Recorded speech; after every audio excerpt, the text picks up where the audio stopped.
Yes. So what is going on, guys? Apologies for the delayed start to the podcast. I blame Oscar. Oscar's an absolute fraud, living it up in UG because there's some technical things that he's left out, vital information that he's left out. But anyway, my name is Peter.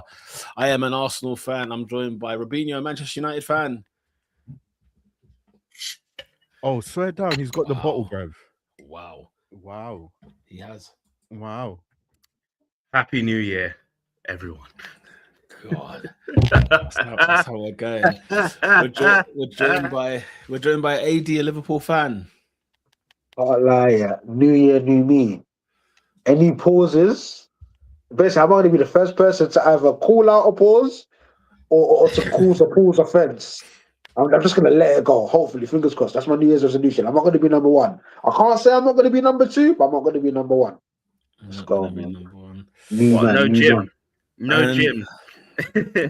And we are joined by generous Dave and Arsenal FC.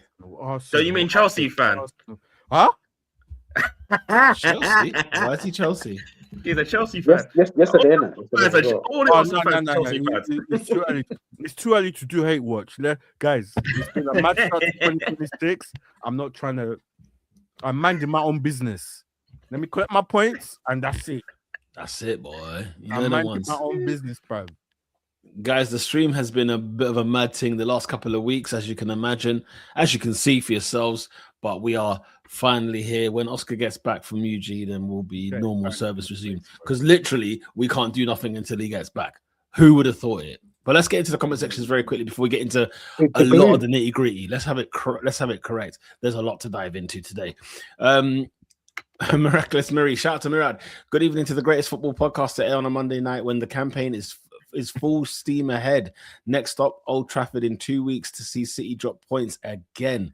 Hashtag champions elect. Question of the day: which positions have been filled in Team of the Year already, and by who? Which positions are still up for grabs? The number 9. The number 9 has been filled. What? Yeah, I mean, I like Alan. You're not Tiago's got a conversation there. I'm not gonna lie. No, he Tiago's doesn't. got a convo. He's an admirable mensch. There's a conversation. Well, you know the answer. You know the answer. If he ends up as top scorer, then yeah. Gabriel Saliba, definitely. Yeah, centre backs is At least one probably of them, Rice has probably got a shout as well. I reckon Rice does have a shout, if I'm honest. There's still a few spots up for grabs. I think left back is still available. I think loads of spots. Right back could be. It depends on the Timber situation of it all, because Timber's been brilliant. But you know, the midfield is there's good competition in those 2 8s. If you want to do a 4-3-3, I don't know how we're gonna do it, but yeah, I think there's Rice and 2 others where you guys can take your pick on where else they are. I'm trying to think, like, is there anything else? Is there anyone else? I mean, maybe that's it. Say that again. On the wings, isn't it? On the wing. I can't think of outstanding candidates, man. I think, like for example, in goal, I think Sunderland's Roofs might have a shout. David Ray has obviously been brilliant, but I think Kelleher, honourable mention as well. He's been immense. Definitely, yeah, he has been definitely. Well, he's been a great signing. has come in. He's done very well. He's done decent. For sure. Yeah, it's a tough debate. But listen, Murad, we're not into conversations like this right now because there's a lot to cook. May. Let's talk. Literally 50% of the season to go. Shout out to Davis. Has been at the Top 4 podcast. Hope everyone had a good weekend. I got 31 points on FPL. What did your teams get in the FPL, guys? 5. Guys, which striker did I take out this weekend? Did you take out Thiago? Best believe. I said, you know what, Thiago, you've done well for me. You've had a good run. You had a stinker for Hugo Ekitike. Yeah. That was common. Yeah. When I tell you that was a smelly transfer. Leeds at home. I don't blame you. Leeds at home. I said yeah, maybe. And you know who's on my bench as well, bro? Fantasy's bad mind. Yeah, I have Mane from Wolves on my bench. And they wouldn't put Ekitike and Haaland were my centre forwards. I thought Ekitike is down. Guess what? They're gonna fling in a little Mane. 2-2s now. they plucked. I think they plucked like I put Semenyo on the bench because I didn't think he would play against Arsenal, and they've put him in. So now I've got like a 4-5. I didn't even know this is a formation you can do in fantasy. A one up front. Yeah. 4-5-1. Yeah, 4-5-1. That's a stinker. So basically, bro, you see the subs. It's basically it's in priority order. 1, 2, 3. Yeah, I didn't know that they could do one striker. I thought you would always get two Oh. minimum strikers. So Nah. I didn't mind Semenyo being the first sub and then Mane being the second sub. I didn't even mind that. Mate, whatever. The I only mean, formation yeah, naturally. you can have is 3-4-3, 4-4-2, and 4-5-1. 4-5. Yeah, I didn't know 5-3-2 was a as thing. well. 5-3-2. 5-3-2 you can have as well. Yeah. So I got 51 points. I could have had like 60. I got 59. Yeah, Thiago came through clutch. 65, mate. So, yeah. Not too Yeah, bad, not 31, too bad. 31 smelly still, David. 31 is smelly, man. Up to 15th in the table. I'm slowly climbing. David, The Right, league's a bit too far. I I'm think the league is gone. I'm catching. I'm there and thereabouts. You know what I'm saying? to be fair, I'm fourth. I didn't realize I was that high in the table. I'm top 4, blood. What's man talking about? Leave me alone. David is asking who should he take out? I'm not helping you, bro. Where is David? Where is David? I'm not Where helping is you, bro. As I where said, is he? get Thiago in your team, bro. Thiago has been gifting points. Yeah, I how just thought the run would end. I just thought the run would end. I bro. just thought. Oh, there we go. What you got? 47 points. Where is he? What position is he? Yeah, I don't blame you for thinking that. It's 19th. It's 9th, I Oh, swear. he's 19th. Oh, is this another David? Oh no, is it David Lee or there's 3 Davids? Can you read? Yeah, Smith. Is it not the one with Myth? I assumed it's him. Myth, yeah, let's see. Yeah, 9th. Myth Time FC. Myth Time FC. I think that is him, yes. Well, the first thing you need to do is get rid of Ruben Diaz.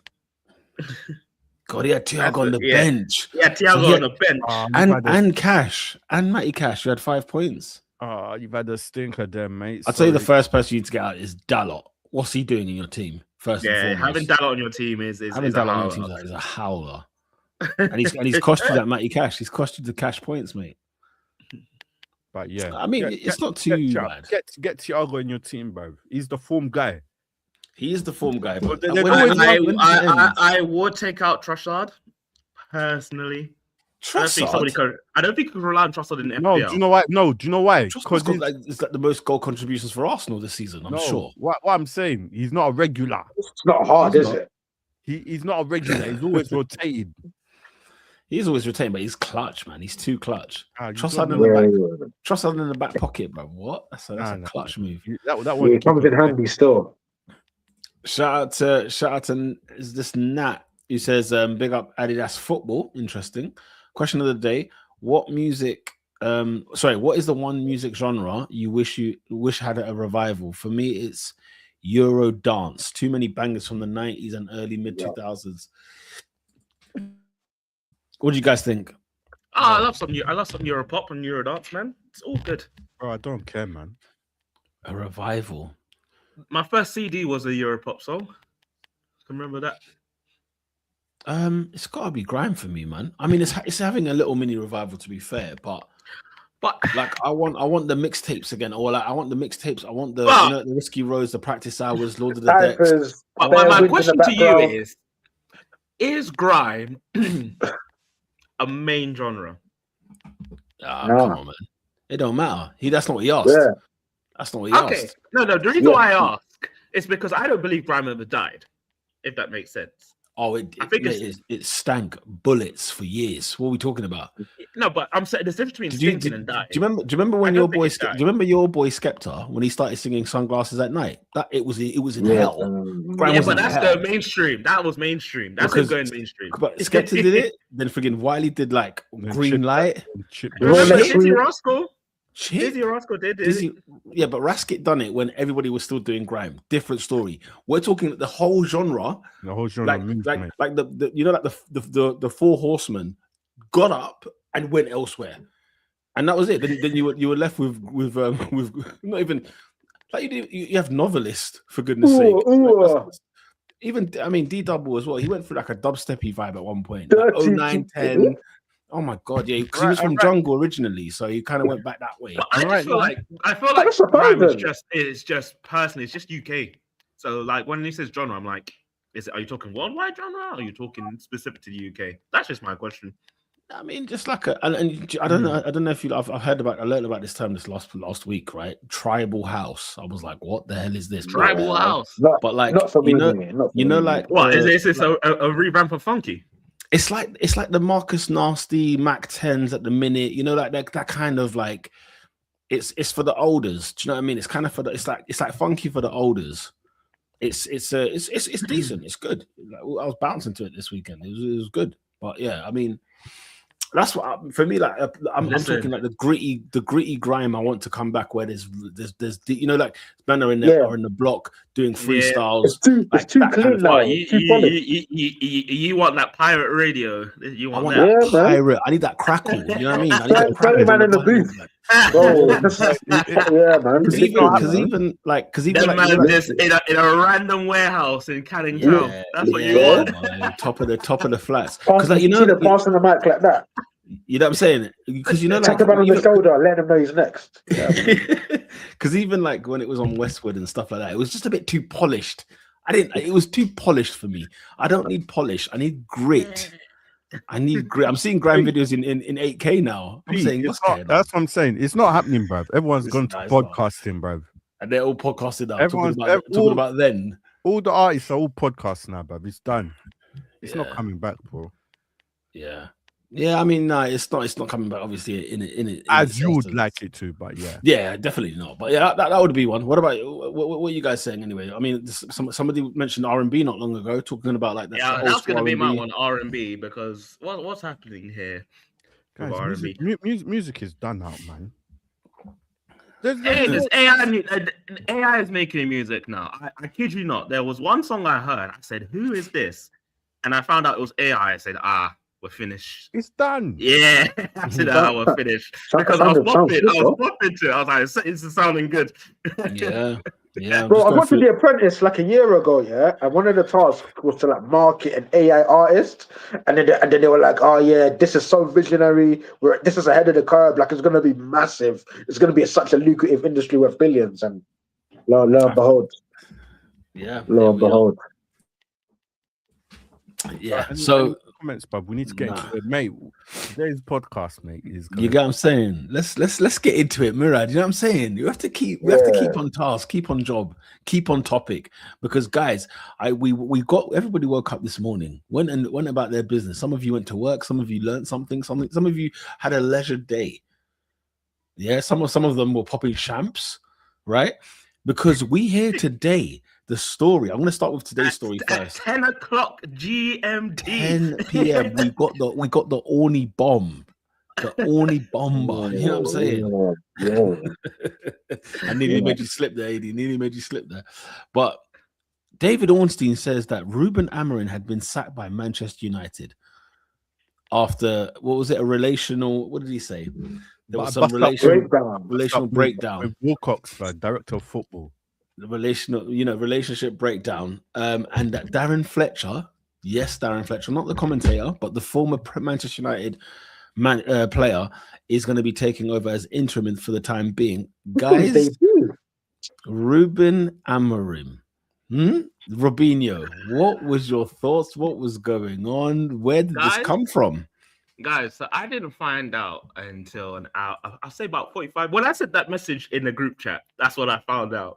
Because I was working first day back in the office, post Christmas leave, working away, getting through those emails, the cobwebs and all that good stuff, getting back into rhythm, as you do. And then something pops up on my news feed, breaking news, Manchester United, but it had the dots. So I'm thinking, what's going on? Open up the full message. Manchester United have sacked Ruben Amorim. I nearly shouted in African, during the yay. That's what I nearly did. I nearly did that. Because, and I know what the room I was in. So I had to leave the office for a second. And I was elated the news. Mm. But I think this topic has a two-parter topic because we need to speak about the manager and we need to speak about the board. Where did this all come from, Robin? Where did it come from? Let's start off. Because- So what the news as it's gone on throughout the day is that lots of different stories are coming out. Like the manager of staff are all laughing on the way out. XYZ yada yada. He's all calm, but then we get another news flash that on the inside in private doors he's like been crying and hurt. And so there's lots of different PR stuff coming up. But what the main things are what the top tier journalists are saying is that this decision was made on Friday evening. That they were going to sack him. Man, they were having like a weekly review of like based on what do you think was the reason that when they say so this is Friday, so this is what the story was. So the story is, and again, this is a story. I'm not inside the club. I'm not an ITK. This is what we are being told. On Friday, they were having like a weekly review of like what's coming up. Yes, I said yada yada yada, and there was an eye of what's going on of like reverting back to the 3-4-3, which is what he did, and saying that the players and staff were a bit confused because when playing the back, lo and behold, we look so much better. When Wilcox mentioned that, he said, "Right, why did you go back to the 3-4-3 and all that stuff?" And he was trying to make it like a positive thing. Apparently, Amorim has exploded from that and saying like, listen, I will go back to my values and all that stuff. And it seems like when the pressure's getting to him, he just wants to revert back to type because what he doesn't want to do is be proven wrong. Hence why when we faced Leeds, we went back to 3-4-3 and all that stuff. And then it was only after when we scored for the 1-1, we got back to the back four and we looked much better. Didn't score, but looked much better. Following that, we had the infamous now post-match review from Ruben Amorim, which was not out of the blue, because it was even last week he was getting pressure, like asking why do you just go to a back four by the journalists, so on and so forth. But it did start to be a bit attackive at the board, saying that, I came here to be the manager, I came here to manage Manchester United, and I plan to manage Manchester United for the next 18 months. I'm not doing a head coach. Lo and behold, though, since the start of hiring him until now, Man United have made it very clear in all our statements that he's a head coach. So even on the second statement, it says we have relieved Ruben Amorim as head coach. So there's a clear... Yo, big man. Yeah, my man knew he was getting sacked. My man knew he was getting sacked. Yeah, I think so. I think what's happened is that he's had a pop at the board because of what's happened on Friday and all that stuff, but he wasn't actually informed of his duties until this morning. That's what we can confirm. He knew what he was doing, bro. Throughout his time here, he's been calm, he's been cool. He knew his time was coming. So let me just accelerate this bad boy. Let me do my Conte. Deuces. My payoff. I'm gone. Yeah, because I think, you know what, like, as Robin mentioned, you know, the formation had changed where you were looking a lot more positive in previous performances. I think the Wolves one was quite a dagger, though, because he reverted back to type, didn't he? And the Wolves performance was insipid. It was so bad. I mean, this is Wolverhampton Wanderers we're talking about. A team that you, like a month ago, you guys beat 4-1, 4-0? 4-1. Peter. So 7 days ago, I asked you, are we getting 9 points from Wolves, Leeds, and Burnley? 7 days later, we are 2 points out of 6. And he's sacked. Because I don't think the sacking has come from the performances. I think it has. I think it has. And listen to me, I think it's a culmination. I think because what's also coming out is that this is why I said we need to also talk about the board. Wilcox says, whilst he's been Amorim's biggest fan, according to the PR today, he was not the one that was backing signing Amorim in the first place. Remember, it was Bereda and Sir Jim, whereas Dan Ashworth and Jason Wilcox were like, nah, this is not the guy. Mm. So, whilst I think it is not completely performance, as I said, we need to speak to the board as well. We can't say he's not been backed because we spent 200 million on him. We can't say that he's not had opportunity to do his things because we've got players from him. We did. He finished 15th in the Premier League and still here. He lost to Grimsby Town and he's still here. He's had enough opportunities to turn this around and make things right. If you want to die by your sword, that's what he did. But what do you gain out of it? A terrible reputation. He got paid off and he's gone, but he'll get another job. The reason I feel like it wasn't based on performances because if as David mentioned, he'd been calm and cool, had he stayed that way, like after the performance against who did you play last? Leeds. Because the Leeds result actually wasn't that bad. I think United were okay, Leeds were okay. I think a draw was probably a fair result. It wasn't the worst result in the world. Big game as well, Leeds United. And like if he continued in the same, because I think there was also like, was it a Christmas Eve? I can't remember which press conference it was when he was like, you know, I need money to buy players to fit into my system. And like the reality is that I won't be getting that. And that's when that Semenyo stuff kind of rumbled around a little bit, where it was like he was meant to be linked to United. He was the first choice there. Obviously, City's jumped in, and what we think he's got his man. It's starting to feel like, and it's same. We'll get to Enzo Maresca as well, but I feel like these two managers looked at the January window and saw like kind of what was coming, and therefore threw the grenade. And like it was like a thing of like, you know, now I'm going to start, because I think he even mentioned like Gary Neville. He mentioned other people in this press conference, like post match, and you think, where, you know, not to say that this thing with Wilcox in terms of the meeting and all that didn't happen, but maybe in that meeting is where that's when he first drew blood. And then it's like, okay, cool, I'm now taking this to the streets. So it's not going to even just be a private thing anymore. I'm letting everyone know what time it is on because even like Enzo Maresca as well, it was so random when he talked about the worst 48 hours of his life at Chelsea. Like that just came out of nowhere, you know, and you just think, okay, well, what's going on here? Then obviously there's been way more stuff that's unraveled, which we'll talk about later. But it just feels like United being United, they would have given this man a new deal at the end of the season had he just kept the, you know, Mr. Nice Guy and kept it peace. Like, even if there is no money in January, okay, cool, I'll try to get us in the Champions League, or I'll get us in Europe. There'll be money in the summer and we'll go again. And I feel like United were going to back that because, as you said, he finished 15th last year. He lost to Tottenham Hotspur in the final last year. He then loses to Grimsby Town. You know, this, that, and the other. There is no European football, and Man United are still playing as though they had European football because they're still getting, 4 wins in the last however many games. 12. Yeah, go on, Pete. Go on. No. That's it. You carry on. I was just going to say, mate, these two managers I've looked at it and gone, mate, we're not going to succeed here. Ban this. I'm out, bruv. I must admit, bro, I think Amorim's patience for this, I don't want to say patience. No, for the structure, he's done with it. They're both done with it. But I think, with Amorim, I think this has taken a very long time to like. Yeah. You know what I mean? Like Maresca, I feel like you could buy time because he won things. Like Maresca's mission was to get in the Champions League. Tick.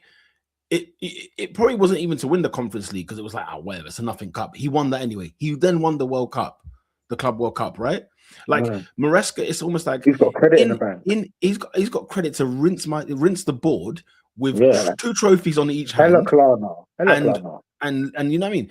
Amorim's coming from it's obviously Amorim's snapped, right? He's obviously snapped, and he's standing from, and he's coming from a position of weakness, not from strength at all. Because he's been a horrendous manager at Man United. But it's the fact that I feel like he's been there 14 months, and now is when he snapped. That surprises me. He said he's had enough, bro. He said, "Bun this. They're gonna sack me anyway." Deuces. Hold it.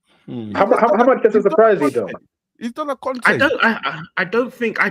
Well, I hear what you're saying. I think it's, like I said, for me, just reading everything I think it's a combination of everything. So I'm not saying you're wrong. I feel like he may have had an inkling because, again, he was only informed this morning.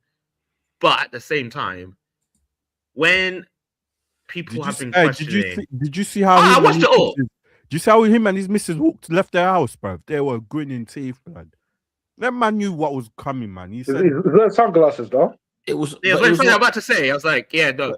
Like I but it said, was it's not- comfort. he He's in a didn't car. look sad. Minus He 1 didn't- degrees today. He Bro, definitely didn't. He didn't look was sad. not- But I bro, think what also, managers have you seen where reporters are allowed access as you're walking out?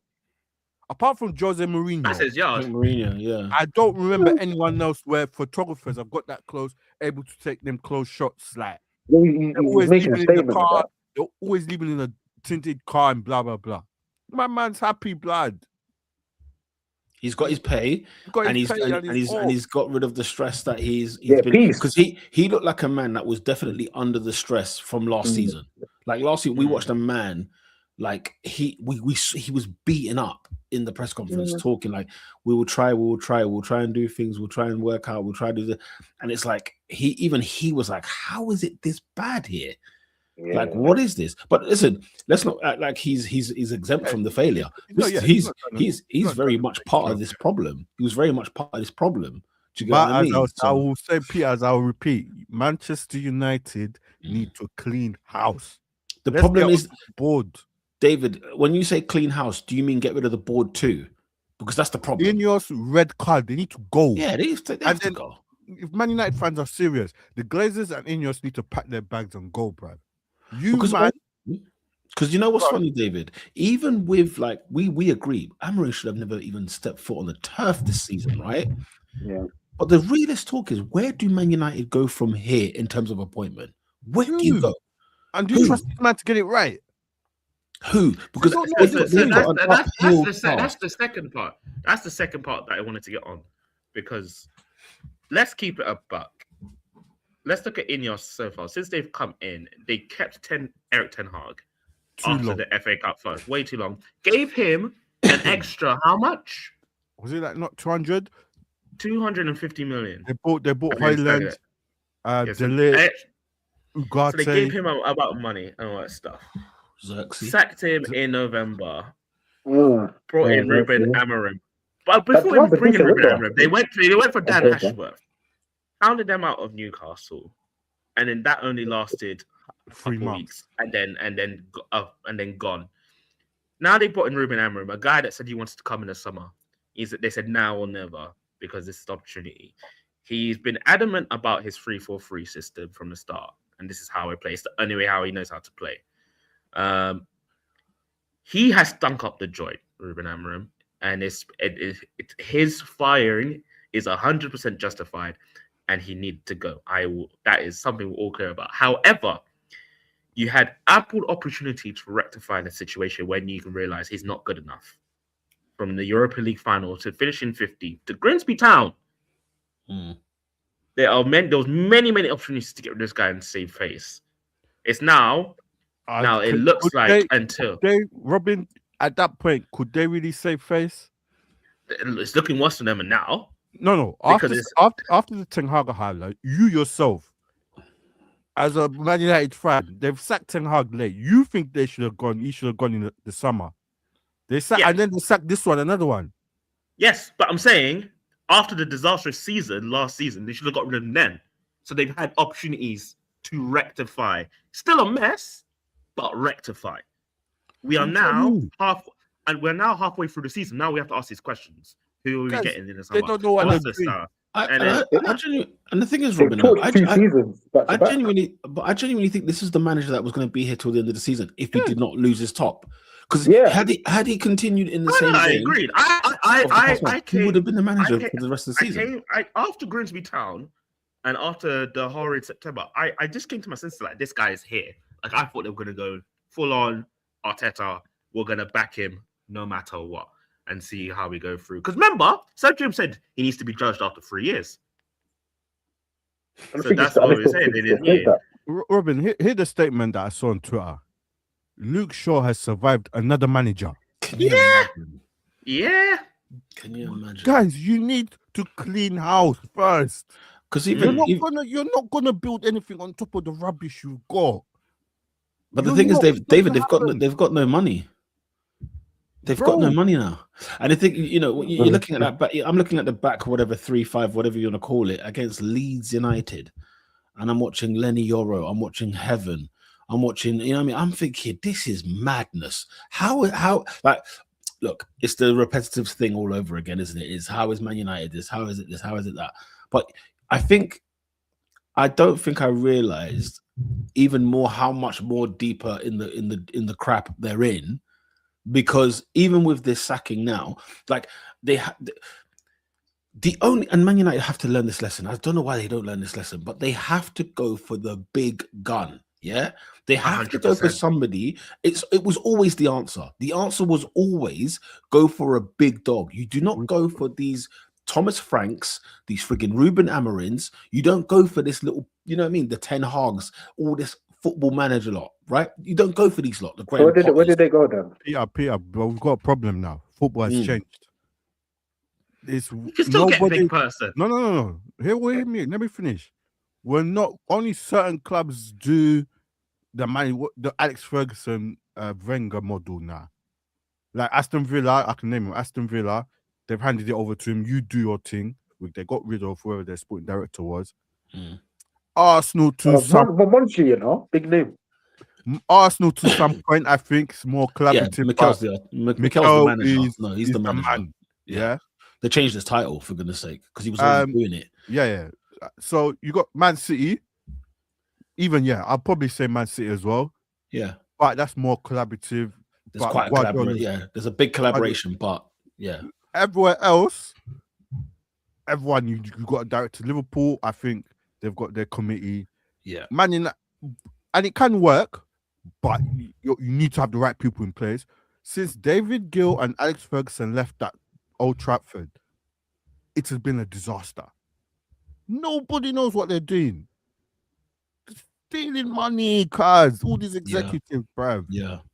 You need to get that correct. It's become a business. That's the thing. You know, we watched it. You know, we lived it for years during the Emirates era. Man United has just become a business. It's not become a football club. It's not a football club anymore. Related, especially when I think they were burnt with the Mourinho after Van Gaal. They went like, these are the kind of people that they need to stand on. They need to be on that area. But obviously, few and far between now. They didn't even want to touch Conte with a barge pole, and he went and won the league with Napoli. Do you know what I mean? He didn't go win it with like Inter or, you know what I mean, the big dogs. He won it with Napoli, for goodness sake. And those are the kind of people. But the thing is, Conte, we know, wears his heart on his sleeve. He'll tell you every sin that's committed in Carrington. He'll and obviously Man United board wouldn't, you know, they wouldn't stand for that. So, but bro, you're in the depths of whatever we could call this. Bro. They're in the gates of Hades. Yeah. Ragnick told you, man. But at that point, no, we're still big Man United. He told you. Yeah. But do you know the sad thing? All those players, bar probably Luke Shaw, are gone, and they're still just a scrap, maybe even worse. Yeah, so the surgery was taking place, but the surgery's gone horribly wrong. But the surgery was incorrect. But that's the thing. Yes. Surgery. It's gone horribly wrong. Yeah. But the thing is, as well, like at the end of the day, managers arrest situations. Managers also paper over cracks. Didn't arrest. This is the thing. There's plenty of managers that we've seen out there where you're like, okay, you gotta really praise the managers that do well with certain teams, because you think to yourself like, how did they get this team to such and such a place? Like, like, for example, I'll give you a random one, like Pochettino at Tottenham, right? When Tottenham were in that second, third place position, always up there, kind of like, in the Champions League, from a distance, you can think, yeah, of course they were. Look how good their team was. But really and truly, he took the same team he had from the previous managers, right? He took the same team from the Sherwood, from the AVB. He took them and he absolutely molded that team into what it is. Of course, it was still his downfall, because it was almost like, he had money and then he blew the money, and then it was like such poor talent in the end. And, do you know what I mean? Like, there's some managers who, let's just call it what it is. They paper over the cracks. That's a good manager who can get the best out of something. And can I be honest with you, Robin? Yeah, some of the signings you've made, they're not Man United players. I'm sorry. Look at them. Look at the state of it. Name them. All of them. Joshua Zirkzee, number one. He's not a Man United. Martinez is not a Man United player. Lemons, we want to arrest the goalkeeper situation. Lemons, no, he's not the one. Lenny Yoro, yeah, Lenny Yoro is an interesting one. It's a young one. I say you're being harsh on Lemons. That's a young one. Robin, I've seen your man. I've seen your goalkeepers. I've seen your list.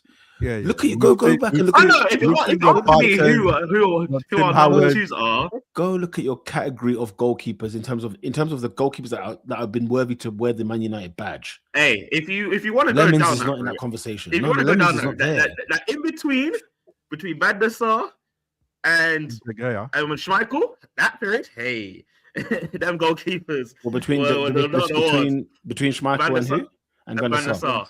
That period was. Yeah. Do you know what's funny? You didn't win leagues. When Tim Howard was a goalkeeper, you weren't winning leagues. I hear that. But guess what you did? You then went and bought Fulham's goalkeeper and said, let's get over here. Let's just cut the crap, okay? Get over here. And you won 3 in a row. You won 3 in a row when Van der Sar joined. So my point is that the caliber. Oh my God. Dorgu. What are we talking about? Dorgu, Malacia. That's an odd one. Yeah, Malacia. You know what I mean? Now, let me. To be fair, those sort of signings are your complementary. They're not meant to play in Quinton Fortune.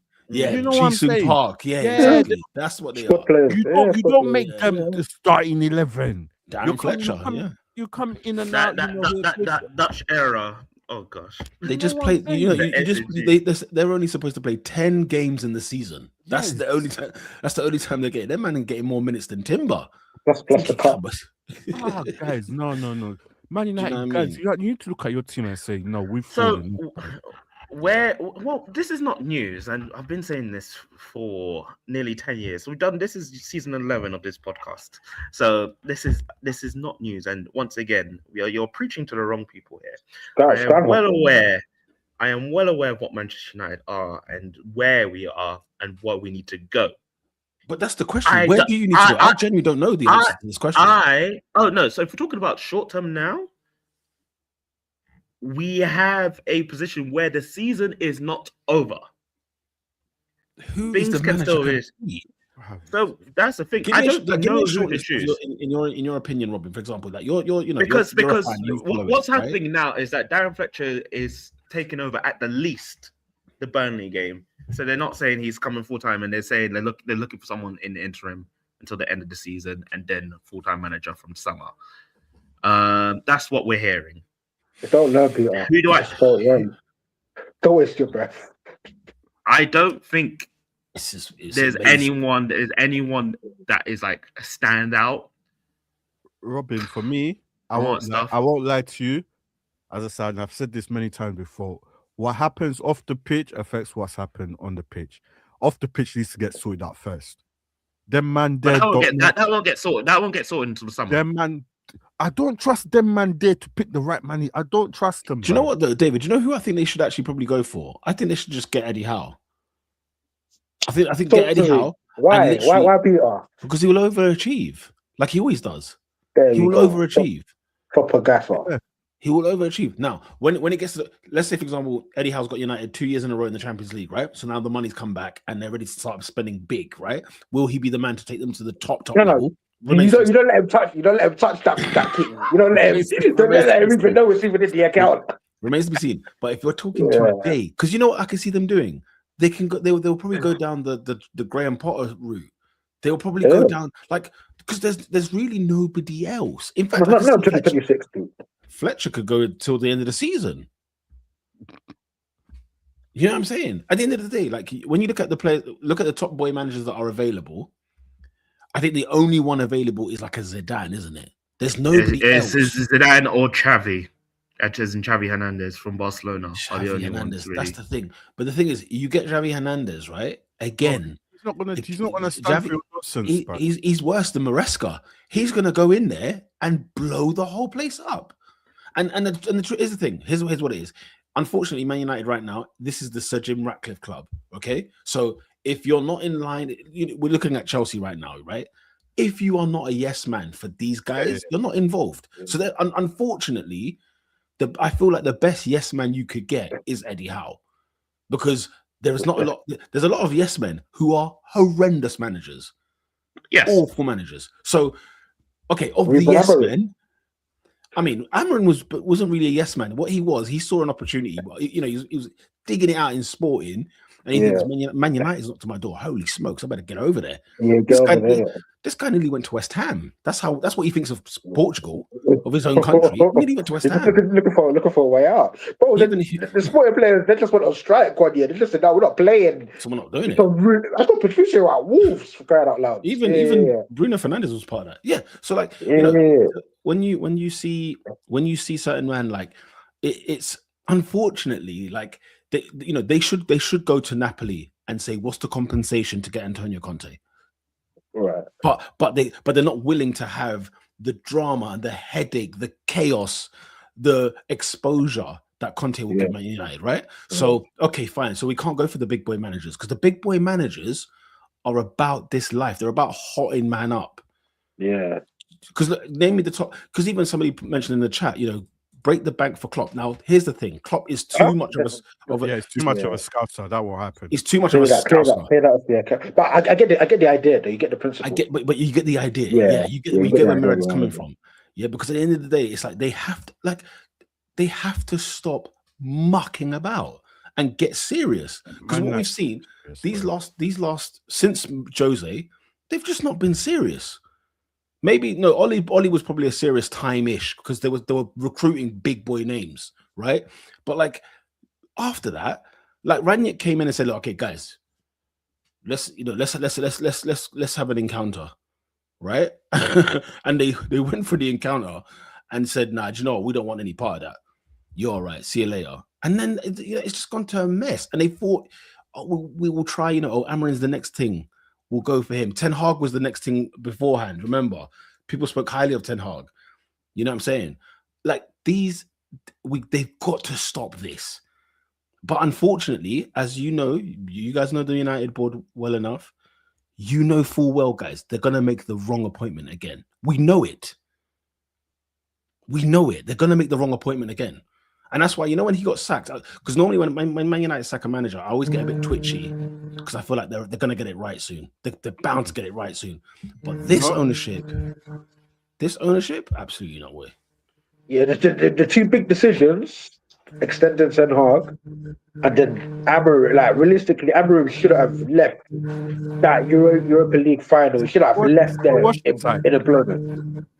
I don't know what is that? Hey, Rob, you all right, Robin? What's going on? I don't know what it is, but Robin's got something humming in the back, boy. Do I? Peter, just to show you the egotistical nature of these United guys, right? They saw what Amorim was serving up, and that's fine. The moment this whole head coach manager thing, I think they've basically told him, let's just use Semenyo as an example. We want him. Yeah. That's the guy we want. And Amorim's looking at it and saying, yeah, but he don't fit into my system. And then they're saying, no, brother, make him fit, type thing. And then that's why it's like, oh, I'm a manager when you've never been the manager. It's always been head coach. So ultimately, it seems at the end of the day, when we're looking at your Newcastles, your Man United, your Chelseas, they're regimes. And if you're a yes man, and if you're the company guy, and if you're a corporate shill, you'll get a long stay of execution. Yeah. Performance is secondary. It's madness, man. It's madness. Let's get into the comments. You guys have been patiently waiting with your comments. Ernie Man says he got sacked because he beefed with Wilcox. The Wilcox and Amorim of it all. What's Wilcox's actual job title? Who is he? So he's director of football. He's a director of football. Yeah. Who's Wilcox, blood? What's his resume? So his resume is all of the Red Bull clubs. That's where he's come from. So he's managed Leipzig, Salzburg, all that stuff's come here, and then he's come to be the director. So he's had a good reputation before taking on the director. Did he have a bit of Southampton in there as well? Or I can't remember if he had Southampton, but he also had help with PSG as well. So he's helped like all of these clubs come through. Jason Wilcox. Yeah. I mean, the guy that I saw play for Blackburn. Blackburn, yeah. This guy that I saw play for Blackburn. This is the same Jason Wilcox. What has he done for me lately, bro? What I'm seeing. What's he done for me? Yes. Lately? So Give me him. So that's where it's all come from. I don't, like I said, I think there's going to be more stories coming out of it because it's all fresh news. So the beef, so some saying the beef starting Friday and all that stuff and X, Y, Z. Nah. Can I be honest with you? Yeah. Do you know what I don't like about football? Can I tell you something? What I don't like about football right here. It's this right here. So you mean to tell me if I've got a beef with my sporting director or football director or football, whatever, like that guy can just fire me? That's your direct Yeah, that's the you report structure. to him. But do you see? But do you see what's wrong with football? The No, manager. I think that's bang on. I think that's bang on. The manager should be the manager. Like the only person that should sack the manager is the owner. Oh no, it shouldn't be the frigging this guy who's meant to be recruiting 2 months a year. You know what I mean? Bro, this is what I'm saying.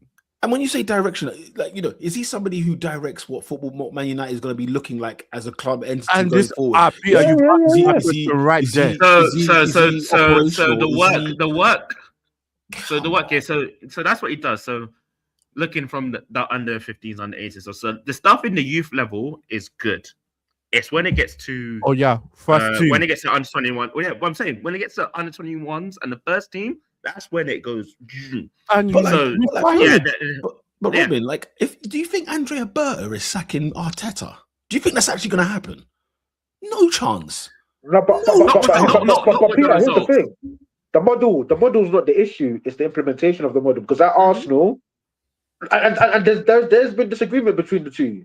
Berta wanted Gyökeres, and I think Arteta wanted Sesko. But overall, we align. Whereas what it looks like at United, there's a complete departure between what Amorim wanted to do and what Jason Wilcock wants. And quite frankly, if we go to the genesis of this, what Dan Ashworth wanted when he said, no, not him. Dan Ashworth literally walks away. Let's not forget him in all of this. He literally said, no, this guy, the way he plays, the way he sets out, we're not jiggling with him.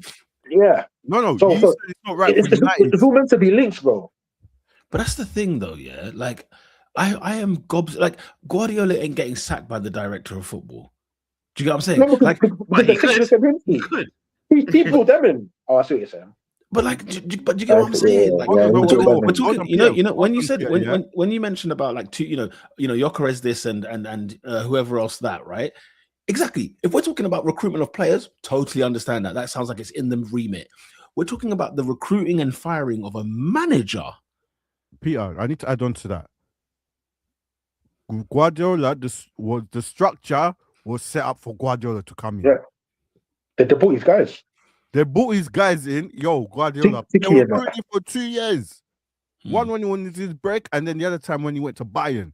They slowly went and get all the Barcelona man. Hey, Guardiola, please. We need It was set up for him to succeed. Man United is not set up for anyone to succeed. Because it's a new thing. It's a new vision every year, isn't it? It's every year. It's a new vision. And why do I keep saying clean house? Nobody wants to clean house, so the ones in the board need to go, bruv. This is garbage, bruv. Wilcox, what are you doing?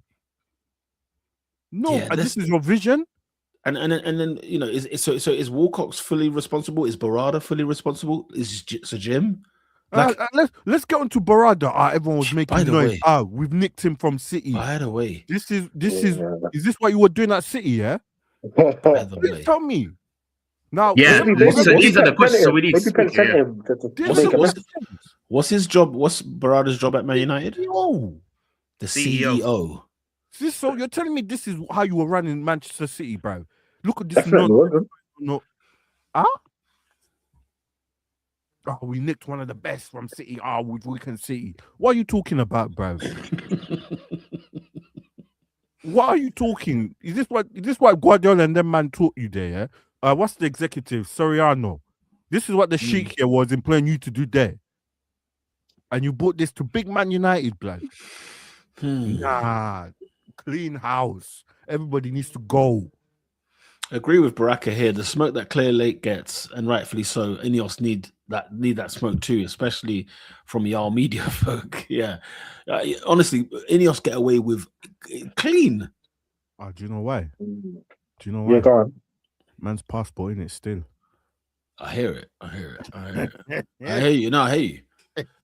I think you're bang on. Just in quick and full time in AFCON for those who are watching 4-0 to Nigeria. As soon as Uganda went out, that was the end of my day. No. Trust me, we will talk about that. We will talk about that and not that guy because I have.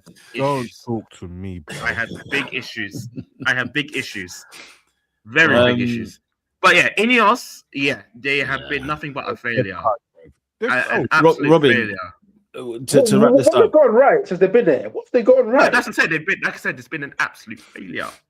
Top to bottom. Baraka asks, would you take Maresca? Because I heard he was kind of touted for this job. Wow. Full time, no. Interim. Yeah. That's a disrespect. You can't interim him. man's gonna get that Juve job. I don't even think he's funny. After his experience, He's looking at Pep City. after his experience with Chelsea, I don't think he will work under these conditions, mate. Do you know what though? Let's talk Maresca, because the thing is, you know what blew my mind about Chelsea, the Chelsea of it all, is the fact that these men have a consultant medicals team who advise whether or not the player should play. That's a concern. Peter, they need it. Have you seen the state of some of them? I hear you. No, but Fafana, Lavia, Reece James. To name three. Adrian, if that's the same answer I'd have with when we Arsenal.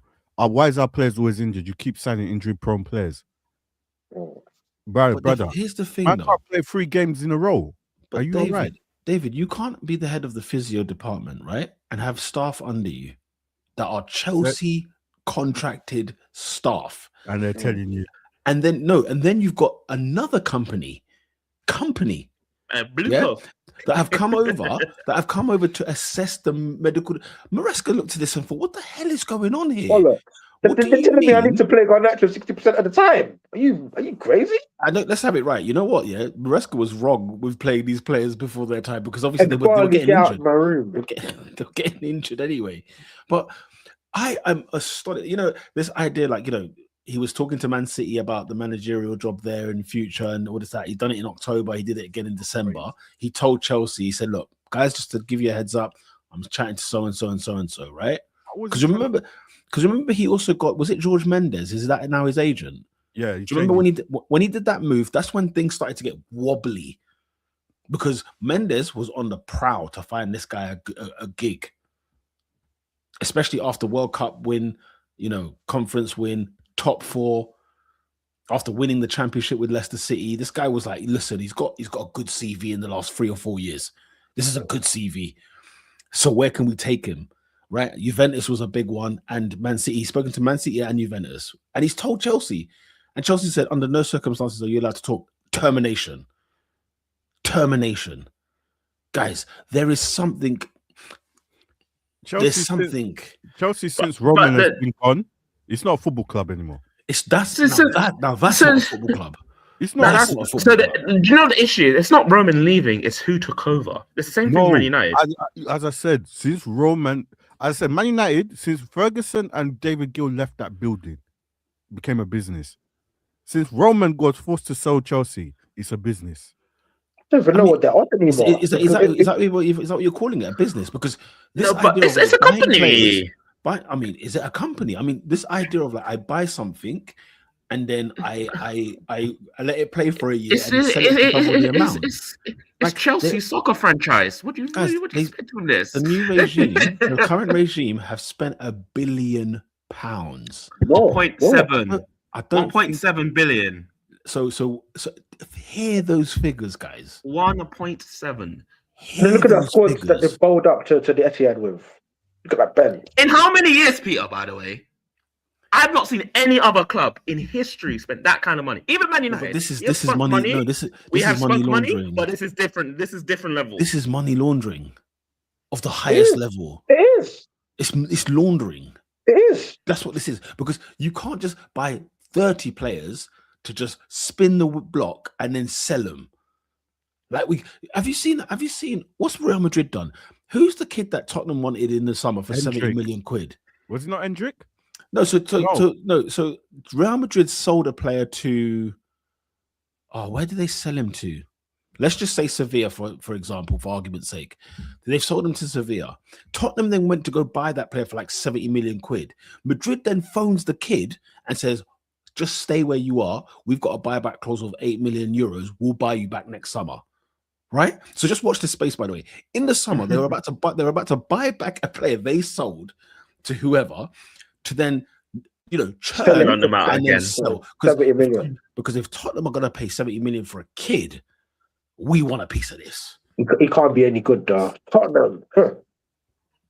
I mean, That judgment. I think they've done something similar with Morata, if I'm not mistaken. Speaking of, yes, Como. Yes, it's Como. Nico Paz. Yes, it's Nico Como. Paz. Yes. Yeah, Nico Do you know Paz. what I'm saying? What kind of tomfoolery is this? You talk to the kid to tell him to not go anywhere? Just hold it. Just wait right there, mate. That's. Football's a farce. By the way, in terms of Tottenham, Thomas Frank is next. He's next. No, Peter, talk to Adrian. Talk to Adrian. I told you. I said this from the beginning. Tottenham will ruin this guy.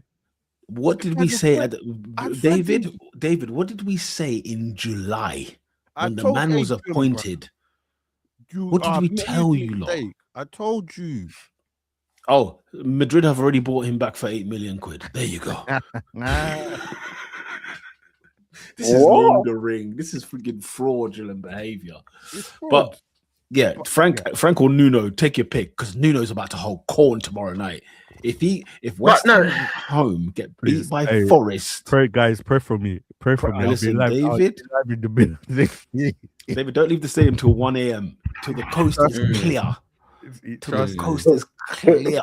Pop your head at the kiosk. But yeah, no, the Maresca thing is wild, because whilst Ruben Amorim was writing on the wall, this didn't feel like it. This came out of nowhere. It's the 48-hour comment. What he said post Everton. Bear in mind, they beat Everton at home. This is after a victory, and he was talking about this is the worst 48 hours since I've been at Chelsea. What? This is the thing with these Italians, yeah. Big up to them. They speak the truth, man. They don't not even the truth. They just wear their heart on their sleeve. They just speak their mind. They just speak their mind. Like, what do you mean this is the worst 48 hours of my Chelsea career? From where? And what? You know what I'm saying? And then you hear the runnings. I mean, do you remember the briefing I sent you guys? The media briefing at the next Chelsea game after he got sacked? That this man wasn't fit and didn't have the emotional stability or the emotional intelligence. I said no. What happened here? I said no. So, you can't give that to the media. You can't brief that to the media. That's not the heat of the moment. That's not the heat of the moment. You've prepared it. Yeah, you've run this by your legal team. You've run it by your line manager. But that's the thing. By his. You know what's funny? Are we liable for this? No, but this are is we the allowed thing. to say this? Great. This is the thing. This is the thing. There, Chelsea don't have these people that you speak of, because if you think about it, there's a bunch of cowboys over there. They haven't got a sponsor for crying out loud. They haven't got a sponsor, for goodness sake. These guys are not like. There's nobody from HR. There is nobody in the comms department. There's nobody in the. They don't have these people.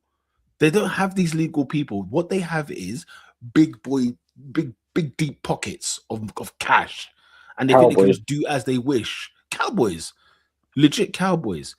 Because even guys, are you seeing who they're recruiting? Chelsea fans, you're about to hold it, man. They have a list. No, it's not a list. You know who it is. No, who it is. It's not a list, Adrian. There's one man.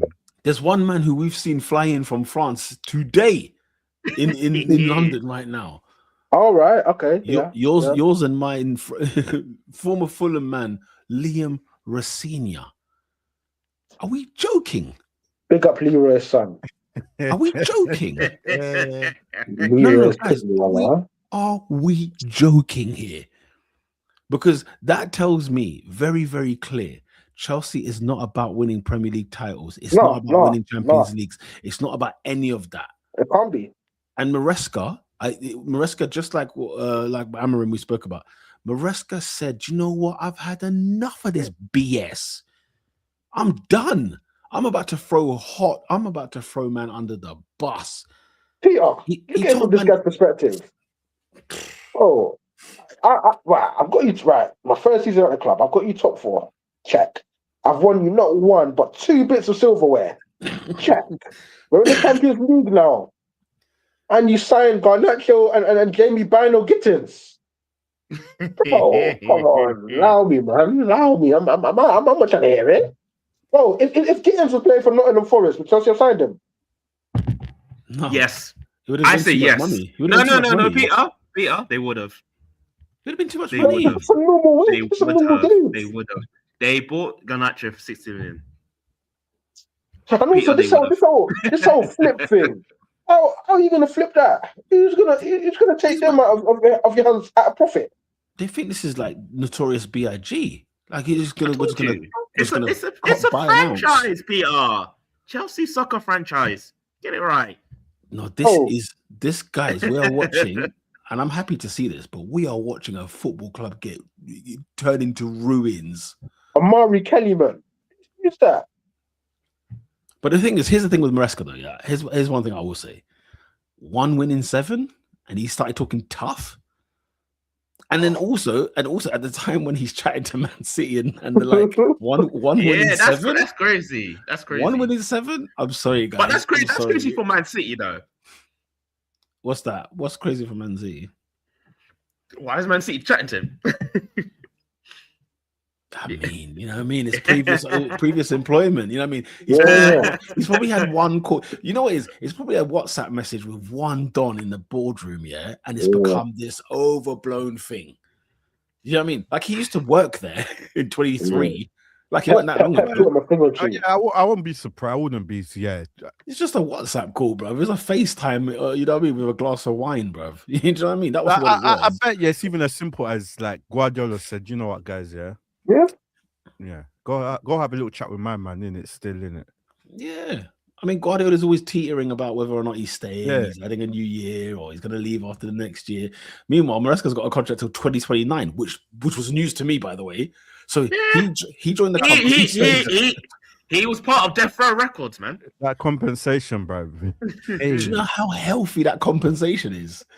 Because even if you're on a low wage till 2029, you still got to pay it. You still got to pay it. Yeah. So the Blue Coat are going for their 5th manager since their reign in 4 years. Liam Rostinho. Good luck to him. Listen, he was doing a thing this year in Liga. Steady. But yeah. Steady. He did a thing last year. This year, have you seen where Strasbourg are in Liga? No, not clean, man. I don't follow it like that still. Alright, David, look into League On, man. It's good football. If you want to enjoy football, there's 7. If you want to enjoy, there's 7. If you want to enjoy football, watch League On. There's 7th, man. It's league, you know. Did they not finish in the top 4 last year? Hold on, let me see. No, they're in Europa, I believe. There were. Oh, they're Europa. Okay. I mean, this is Ben, man. Guy, bro. This is Ben as hell, man. Hopefully he does well. I'm not gonna but it's a bit. I'm not gonna root against him, but like you're not the guy, bro. It's a bit smelly, bro. You're not the guy, bro. It's an interim thing. Interim? Is it interim? Is it No. I'm saying that is an interim. Oh, okay. Hey, that's Adrian's phone. That was Adrian. Yeah, about to say, I was like, I can't even believe it, man. Maresca was calling to ask if he's left his A4 binder back in the office. I mean, you know what I mean? Like I don't know, man. Did you see that dressing room speech he did? They cooked him. Which one? What dressing room it was speech? so uninspiring. He's like talking to the players. I think it's like a translator as well. And he's I can't say verbatim, but it's like, guys, you got to really want it out there, and we got just generic throwaway stuff. You know, like sometimes, like you watch like an Arteta in the dressing room, and you're like, wow, I don't know what it is, but he's got something. Rivasina didn't have it, I'm afraid. But Maresca said that 48 hour was the beginning of the end for Maresca's time at Chelsea. He fortified a big payout to get out of here. Was it a mutual thing or they sacked him? It's not quite clear. They've said that Maresca and Chelsea have parted ways. Okay, that There's sounds a like difference between that sounds like Amorim. Because that sounds Amorim like a was mutual. Amorim was fired. Yeah, that sounds like a mutual thing, innit? But So here's my thing: if anything's ever mutual, don't that normally mean the manager walked?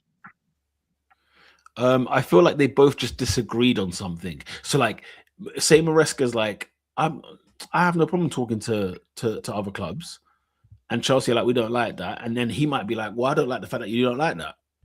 So it's like, No, okay, see you later. Like, yeah, but who says see you later? Or did they say at the same time? Chelsea would have said see you later. Yeah, because someone has to initiate mutual the. No, consent Chelsea, in my eyes. mutual is always club first, because Really? Wow. if a manager leaves, he's walked out. yeah, The yeah, term he's is that he's walked out. resigned. Yeah, he's handed in Oh. notice, isn't Yeah, it? yeah, he's Okay. handed the notes and he's walked out. Whereas if it's mutual consent, you know what? Unfortunately, You know Enzo, what? thank you for what you've done, but we have to split. I think mutual consent is just a nice way of saying that this man was fired. No, but if you fire someone, you got to pay off the rest of their contract. No, but That's you still the pay up thing. for the rest of the contract with mutual consent as well. Really? Are No, you sure? I don't think so. I'm not too sure about that. I'm not too I'm sure. pretty sure. Nah, if you I mention I think we'll find out in the coming weeks. But I think Maresca got sacked. Maresca didn't walk out of Chelsea. No way. No, he got fired. He got fired. No way he But- did walk out of Chelsea. But There's can I no be honest way. with you? Similar. Obviously, I know he's in a bad run of form, but similar to the Amorim thing, we get to the January window. I'm assuming there would have been a conversation had about, yo, I want this, that, and they're telling them, oh no, we've got 8 kids in Brazil ready to land in 2029. We've got we've got 2 French centre backs, and we've got another couple black Portuguese wingers. You know what I mean? And he's like, bro, I need ready made. Like we need to jug today, Guys, this season. This is an Italian manager. What are Italian managers known for? Playing Blowing nothing but up. experience. Just Pulling- playing nothing but experience. Do you remember when Surrey had Hudson-Odoi and just made man sit that bench because he's 17 years old? He's not getting in this first team. Do you know what I mean? Veterans play at 35. That's when you become the centre half. You know, I'm seeing my man, a Cherby at Inter. He was playing in the Champions League final at 37 years of age. Come Well, on. in Sarri's mind, if you're 24, you're young. Exactly. So and imagine Maresca's got nobody of a mature age at his football club. he's asking, come on, man, give me some. But here's the thing: when they come of age, apparently they'll then sell Amadueke to Arsenal for 50 million quid, and we've made our flip. But then I want to sign 2 kids to replace him who aren't even half as good as what Amadueke is now. Amadueke ain't even the greatest of players anyway. I don't understand. Can you downgrade on that? It's just Yeah, it's crazy. Chelsea are moving mad, blood. Chelsea are moving mad, and Man United, unfortunately, like the thing with Man United, between a rock and a hard place, because they had to sack the guy. But you know what, guys? Sorry, Robin. Unless they do get like a Eddie Howe or something like this, doesn't get any better. I don't think it gets better. It might get better for the pure fact of the formation change. Like somebody like Fletcher is going in there and putting in a back 4. Yeah, it is Wow. 4-2. the problem. Brexit style. The problem that I have 2 with banks of That's 4. gonna feel so refreshing. So refreshing. Peter, the problem with Man United now, Oh dear. is you need someone who is going to go in there and just get rid of the dross. But and they are allowed to, like Arteta, we've gone through this, me and you. Yeah. At our lowest, like just try. We've even Arteta out in there. We've all done it, but he has arrested it, and look where we are. He has a set, is one thing we can agree. He has got a set of cojones, and he will not. It doesn't matter what. This guy terminated Aubameyang's contract middle of the season and cost us the Champions League. And the problem is, the club took a risk, backed him. Yeah, Man United need to go through that. Just get someone who will get in there. Who? Keane? I don't know. Roy Keane? Do you know Who? Do you know the reality of this United side? On paper, it's not, bro, because when a manager is bad, when a manager is awful, your estimation of players goes down a hill. Like, you know how we're saying arrest the situation?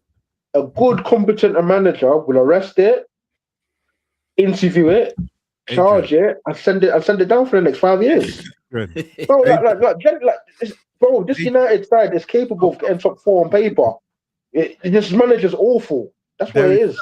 Adrian, before you start winning league titles and Champions League, there Yeah, was certain man that should never have put on the Liverpool top. yeah. Yeah, we agree there. Okay. There's certain man in this United that should not be there. They need to be gone. It's okay, but in a squad, it's like 5 man. It's like 5 men that aren't usable there. So David, right now, and I keep Kobe saying Mainoo is usable, bro. He is. Listen, But this is what I'm saying. Do you know There what, is guys? human guys in there. Look, Arteta came in. He had Saka. All right, cool. That's someone of foundation. United better than Arsenal back then. Hold on. That's Yeah, what I'm saying. go on. At that point, at that point, It's not bad. It's not Saka, bad. we had Saka. Who else, Peter? Yeah.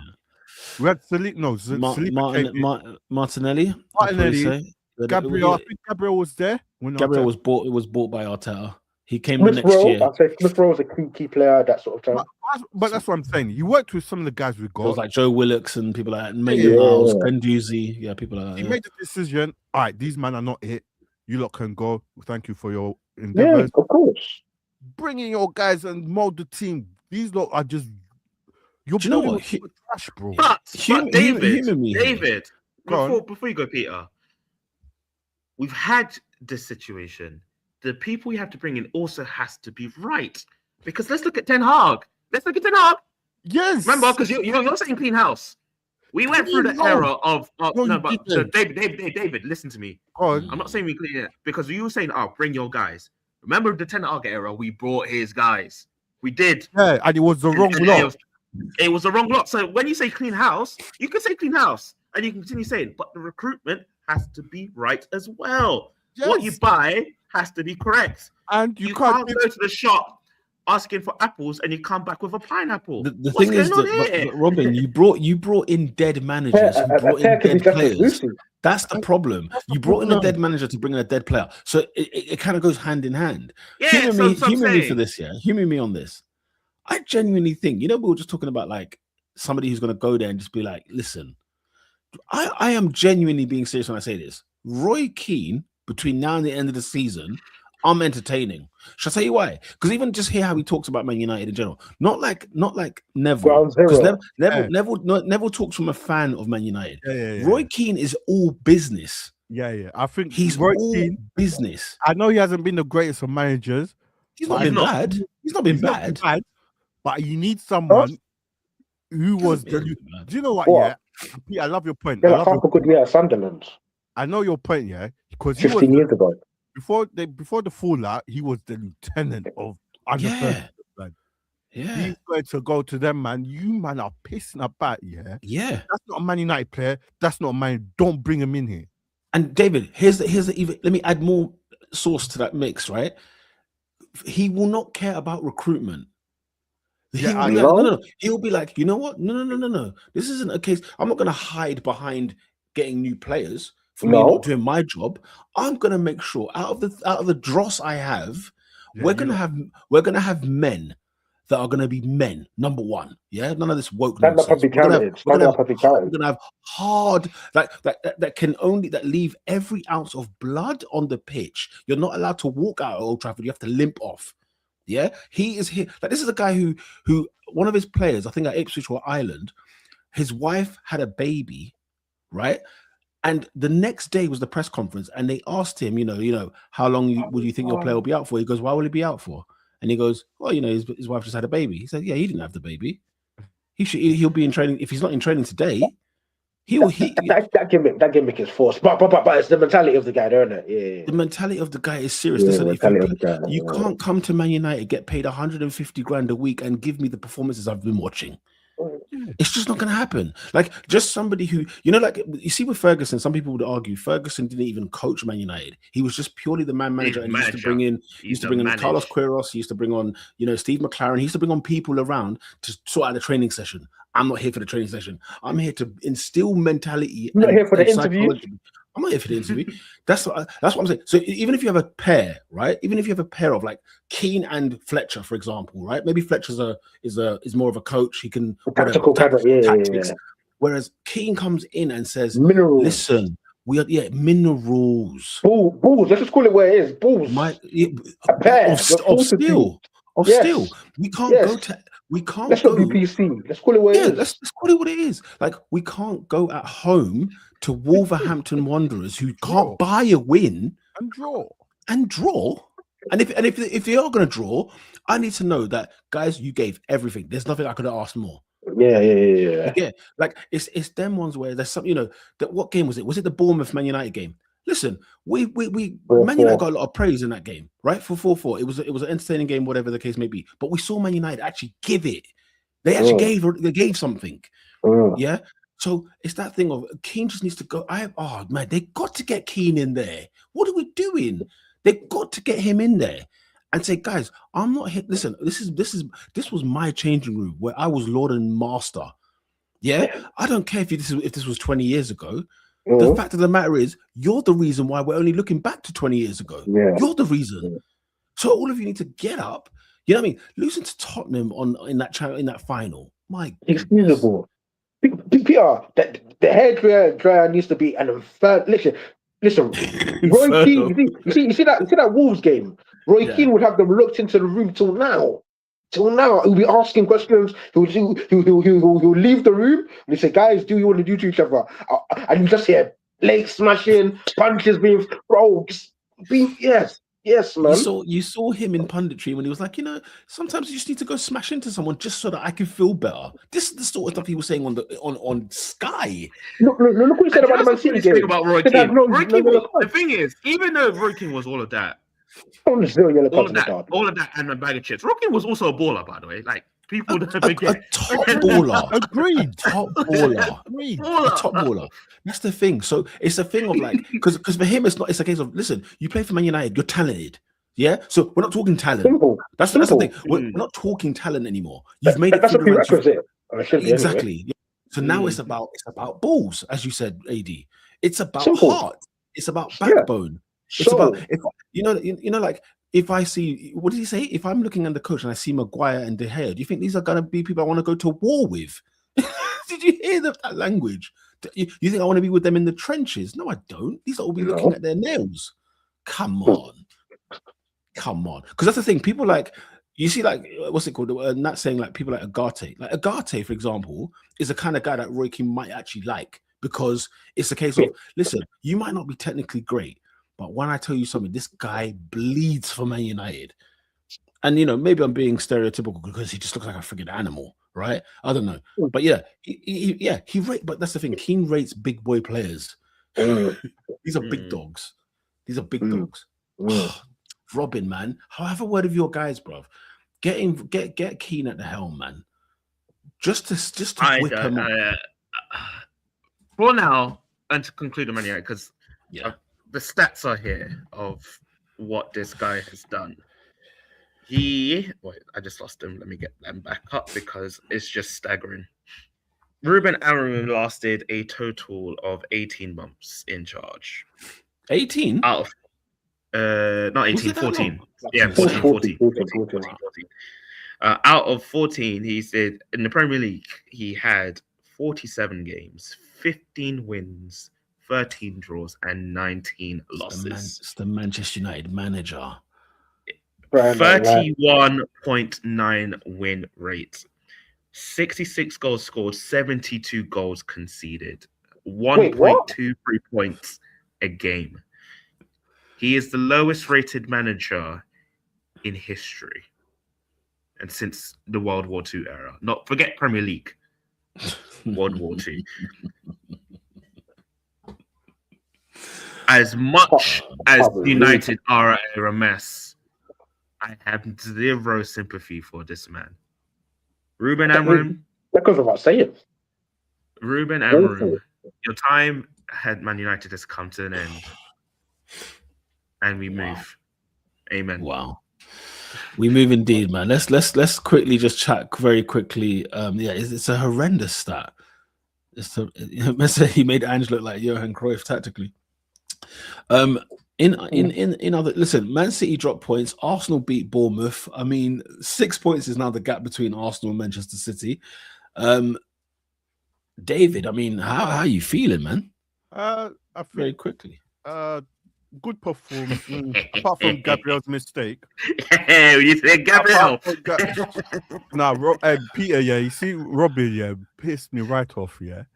I'm at work in. We've got the game. Stop illegally streaming. I'm at work. Whoa. He's got the VPN. He's got the VPN. Illegally streaming. I'm watching the game, yeah. He's got the American account, CBA or whatever it is. CBS. I've got CBS, bro. Robin types in the group Gabriel. I'm like, okay. I was like, we've conceded, bro. What's going on? Then I see the hospital boy done. Hospital pass. Yeah. Oh man, I've never been so angry in my life, bro. Oh my hospital pass, blood. It's not even a grass thing, Matt. We make good money here. Everyone. Wow. Yo, are you in my bank account? Are you in my bank account, bro? We are adults. We are adults now, Sha. This guy. But that pass, man. That pass was straight to Newham General, blood. The reason why I typed it straight away is because what did he do? What did he do?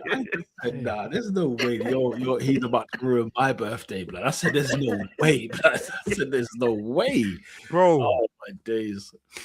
Anyway, at least he made up for it. I won one. Yeah, he made up for it, but yeah. Unfortunately, I didn't get to watch the second half. I went to the gym because I just finished working. Elite mentality. But yeah, listen. I want to say elite. It was a sigh of relief. That's what it was. No. Give him credit where it's due, man. Like he's made a horrible mistake, and he's relentless like a dog. I'm going to get my team back in the game, and he scored 20 goals since he's been here. No, man, balls are still. And let's call a spade. Arsenal missed him. Yeah, big balls are still. Yeah, that's Roy Keane would love him. Roy Keane would make him captain. I don't know about that. As I said, good performance. Roy Keane's captain. Good performance. I'm just saying, Pete, but we need to stop conceding goals, blood.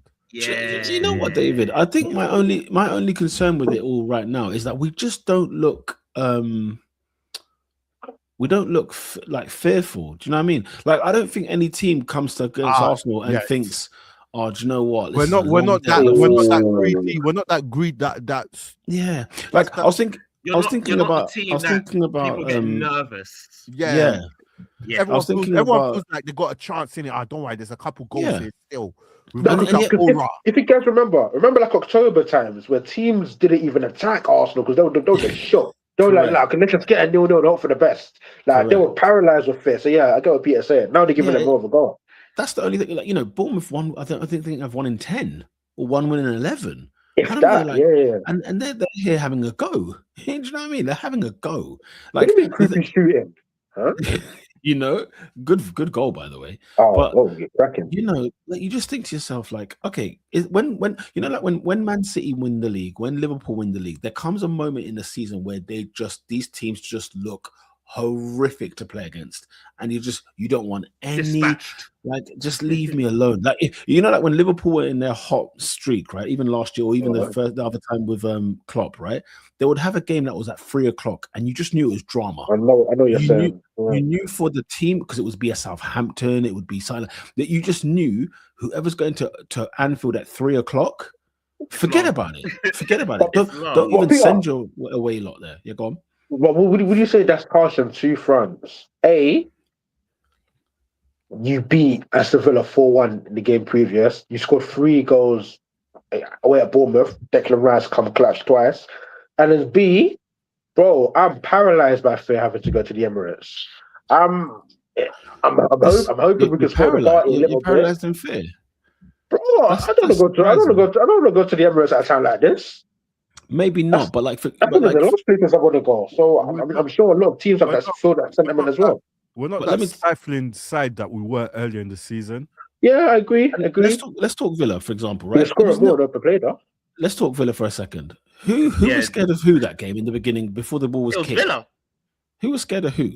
Because we'd lost to Villa, by the way, just a month before. Like everyone had that reverse fixture already come early. We lost to Villa, if you remember, and then also that game was 0-0 at half time. Lest we forget. So it's the same thing with the Madrid game last season. It's the same thing with the Bayern Munich game. It's the same thing with the Tottenham game this year. There have been games where we've put in very, very good results. Right. But in 20 games of the season, and I'm counting 3 results maybe that were like, you'd say, yeah, that was good. It wasn't a thing of like these men are coming to Arsenal and they're about to hold smoke. We've never thought of that this season. We haven't thought of that. If anything, what we thought of is you men are coming to Arsenal to not get a shot on goal. Okay. Do you get what I'm saying? And then Timber will get a header. You know what I mean? Or Gabriel might score a goal, or there's a set piece type of goal, like or it's a penalty. So it wasn't a case of like, for example, like let's have it right in terms of how good these players are. Saka hasn't really had a great season yet. He hasn't really been at his best. Odegaard, we've spoke about Odegaard. We're praising Odegaard now because he's finally, 3 games, but he's finally doing something. We're talking our best players this year. You're talking Gabriel, you're talking Saliba, you're talking Rice, you're talking Timber. Look at the positions we're talking about. Yeah, it's not the forward guys. Raya. You know what I mean? So that's the thing. Like when Man City were on that time when they were winning league titles, I see them dispatch teams. They go there and don't bring the away support. What are you bringing your away team, your away fans for? I've seen Liverpool steamroll teams. We've not done that yet. Yeah. We've not done that yet. Okay. And the reason, sorry, that's going to be needed. Sorry, David. The only thing is, when Adrian says, "Was it harsh?" Here's the problem, Adrian. Look at our squad. Eze hasn't touched grass for 4 matches. That's our bench. People like Eze are not getting on the field. People like Martinelli are not getting on the field. Madueke is struggling to get on the field. He was cooking that French guy. You watch on Thursday, and I want you to pay attention, Adrian. On Thursday, when the team news comes out, just look at the bench. Don't forget the 11. Go look at the bench. That will tell you everything you need to know. What strong. Do you think bundles. That's got started all 3. So, looking at this Bournemouth game in general, because I did watch it. Your goals are mainly coming from your midfielders and defenders. Do you think this is something that will carry on for the rest of the season, or is something that we need to start addressing with your front? No, I would say it's those pressure moments that come where you need your man up top. The front 3 needs to be scoring. It's not all our goals from now to the end of the season. Our midfield is not going to be. You can't rely on your midfield to score regularly. You can't. No. It's not always going to happen. But you know what, David? You know what I'm having a feeling of. When Declan Rice's first season, when we had that funny yellow kit, right? That funny freaking Illuminous kit. Yeah. There was a year when things changed because we were a bit like stagnant in the beginning of the season. Then the second half changed. We were giving Burnley 6. We were giving Sheffield United 5. We were giving West Ham 6. I think I do think the switch is going to turn on. It's going to flip at some point. And I know it's incredible. I think February, March, I think Arsenal might actually turn this gas heat up a notch, right? And if they do, see you later, Man City. You don't even bother. Don't forget April. We can win the league at your ground. Like it could get that ugly. But we didn't see it last year, and that's probably where like the recency bias. You have to be very careful. Because all I keep hearing about, this time last year, these 4 or 5 games Arsenal have played, they didn't win at these grounds. Yeah, but that's not Arsenal. Last year's Arsenal wasn't really Arsenal. You got to take the whole package in like a good 3 or 4 year collective. Who are they really? They're a team that if you sleep, they will hurt you. They're a team that can be very defensively stilled. They're a team that can score goals. They're a team that can play without a striker. And Havertz got 15 goals last season, and he didn't kick a ball since Christmas. Yeah. You know what I'm saying? I'll say though, Peter, in a positive lens, you see how you said that wasn't necessarily Arsenal, but one thing I think was actually a trend, not only for Arsenal but also Arteta as well, was he loved to lose 3 on the bounce randomly in December. I don't know why. He just couldn't arrest that situation. This year, he had the wobble against Villa, sorted it. So would you then say that? I would also say this. I would even add this, Adrian, that even now, because remember, City were creeping up, and there were sometimes when City will go on top for like a couple hours. Yeah, like an hour. They've had handled the pressure a lot better than previous years. A lot better. Well, you say that. Wait, before Villa, what was I saying to you guys about our away performances? In a row, we hadn't won an away game, like 4 games in a row. So, albeit, we played Sunderland and dropped, and then we probably won the next game. We then played Chelsea, didn't win the game. Then we played another game. We then, you know what I mean? So at the end of the day, you might say Villa would have been in there. Yeah. You might say that there wasn't a streak of defeats in a row, but I looked at these away. But even, do you know what here's another worry. What's with these last minute goals that we're conceding? The Villa game, I was furious. That's what I'm saying. I was furious with the Villa result. We're not Villa, Wolves. We're not finishing out games like Sunderland. It goes back to, as far back as Sunderland. We concede goals at the last second of the game. You think, what the hell? We're not finishing out games like we used to. But I do think here's the thing. I'm not concerned about December because the December period, you play 15 games in 8 days, right? So for me, it's like when you wait till you get over this slump, you get over this hill, and like I said to you, the wheat from the chaff. When you get over and you're 6 points clear, like after when the FA Cup round then starts.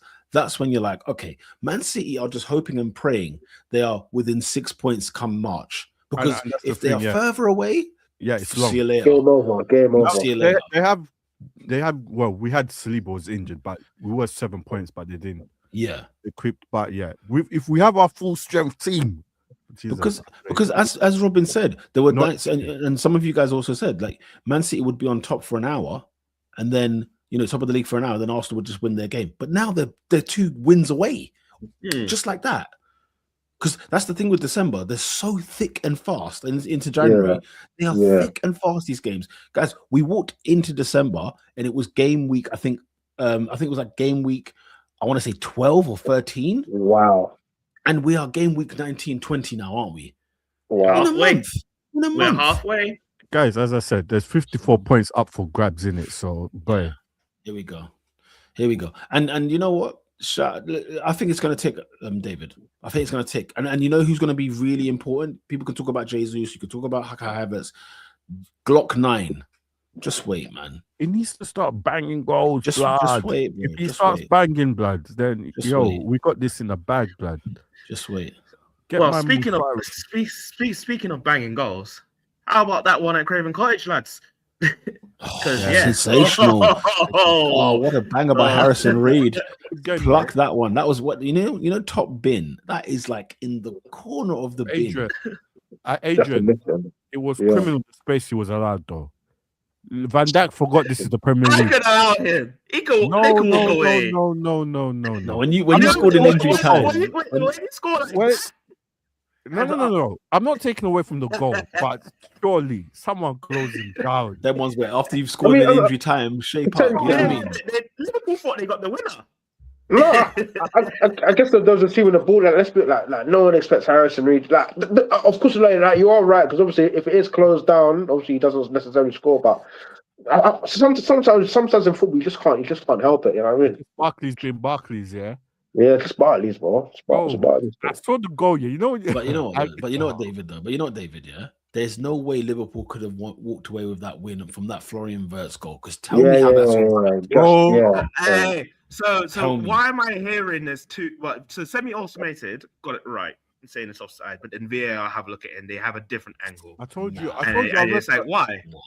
And guys, I'm telling you, you see this new rule that the Wenger rule they're bringing, it's gonna cause us more wahala, bruv. Yeah, I'm telling you, the Premier League will find a way to mess it up. Bro, so you're telling me semi-automated said it was offside, and we just didn't go with that. We just didn't take that. Well, I mean, the picture that I saw, the picture I saw, thought did two different things anyway. They said he was onside. I was just I couldn't believe it. When I saw that, I said, "Come on." Do you know what I mean? I thought, "Come on." The Premier League will find a way to mess this up. It's incredible, David. It's actually incredible. He looked off. I was like, "Nah, he's offside." Surely, man drew the line and said, "No, he's bent his leg." But I'm like, "You what?" Yeah. What was I seeing here? 5 centimeter leeway. What am I hearing here? Guys, I'm done. That's a new one.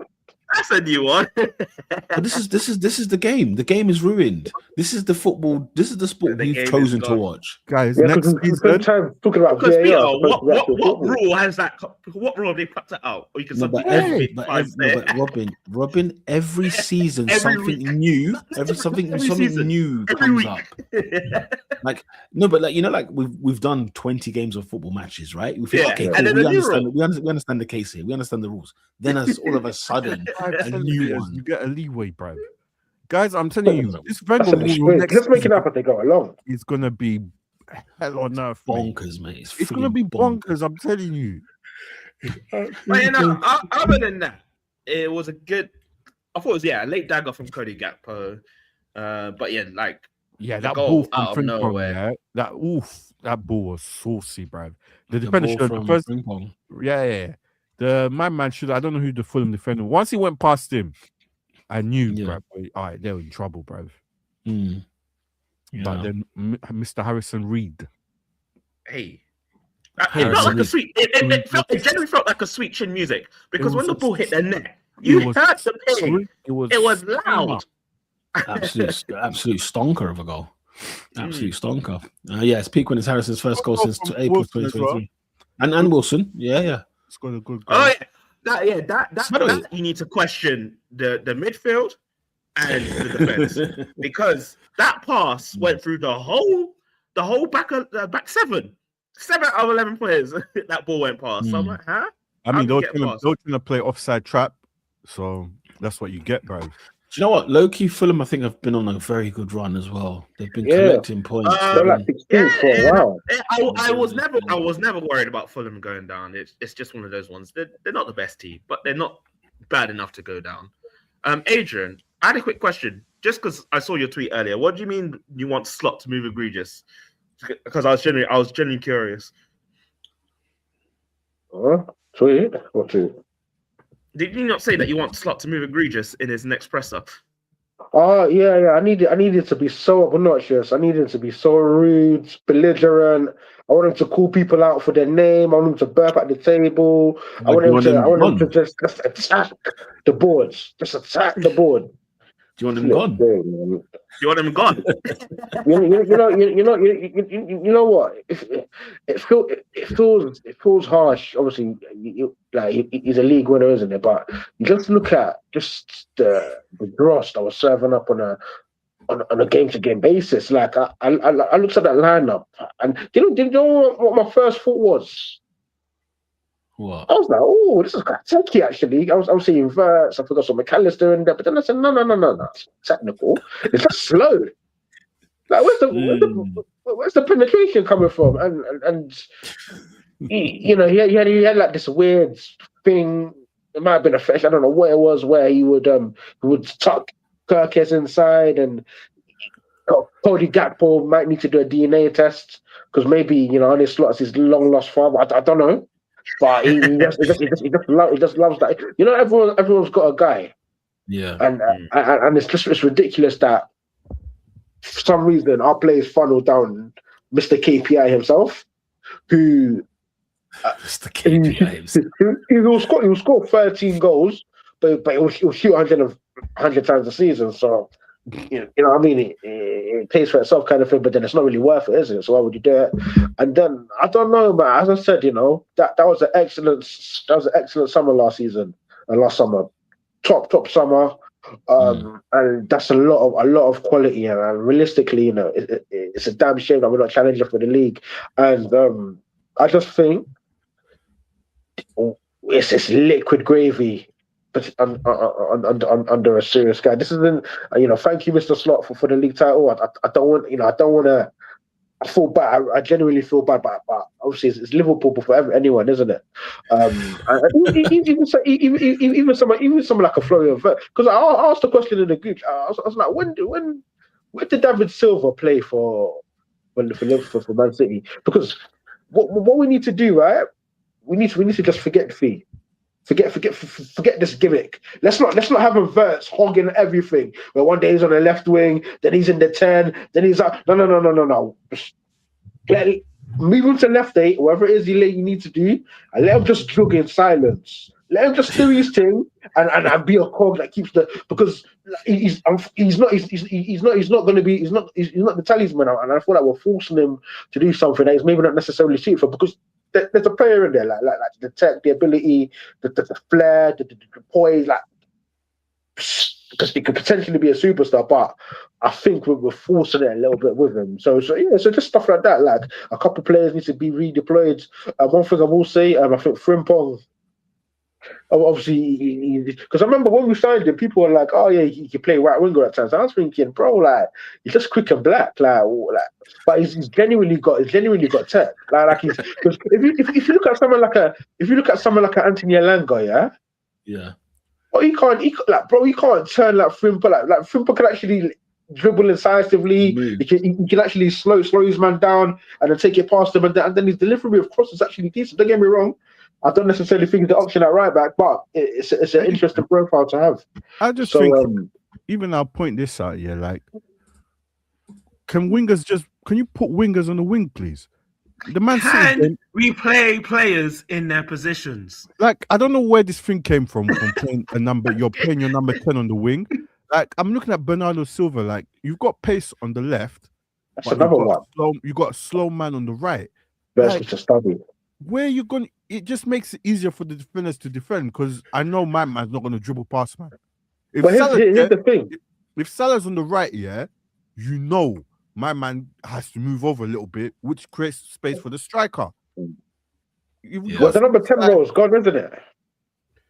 Don't play the number 10 on the right on the wings, bruv. Play him in the middle. I guess the managers want more legs in the middle, don't they? Nah, man, it's just. But Bernardo was immense centrally, and Verts can graft, so maybe that's something we have to look into. Because I agree with you, David. This left wing thing, I'm not a fan, man. Bro, wingers on number 10s on the wing that doesn't make sense, man. If your right back is not overlapping, it don't make sense. But that's the thing because like I'll be honest with you, Verts quietly had it's nothing to shout about. He's 100 and whatever million. It's nothing to shout about. But he quietly had a pretty decent December. And one of the reasons for that is playing on the left, where he's allowed to sort of tuck in and invert a bit. And he's actually building up some sort of understanding with Kirkes, who also improved. So there was a function for it, but I'm just not a fan of it personally. Yeah, it just makes it all stealth for me, mate. What's your thoughts on the Chiesa going to Juventus links? What's happened there? Let him go. It's one of those ones where I feel like, yes, he was on a free. He hasn't lit up the world for Liverpool. I think that's 7 million. He hasn't lit up the world for Liverpool, but at the same time, I don't think particularly this season, he's not had a full-on chance. Also, there's no Isak. Isak's out of it for now, so you need some forward. Where's man? Ekatike is just. What did he pull? Yeah, they got injured. He got injured. That's why he wasn't playing. Yeah. So they need to keep that man fit, man. Yeah. Every time Liverpool when he's not in the team, you lot have a stink. You not stink about. Yeah, it's not. But yeah, losing Chinsei, I don't think he's had a fair shout this season. So he's not. You know what my thing is with football, bro. You know, like this ain't Make-A-Wish Foundation. It's not, you know, like when you're teaching the kids how to play with other kids and how to interact, and you're like, let's be fair, let's share. That's why Mo Salah was, you don't compare me to these guys, to Chiesa. But the thing with Chiesa, I have to give him his flowers, man. What a top. I'll buy him the nicest, juiciest bowl of pasta I can find. You know, really, really good guy. And I think, you know, someone that we took a gamble on him. You know, we saw what he'd done in the Euros, 7 million quid. Maybe if we can nurse him to fitness, it might be.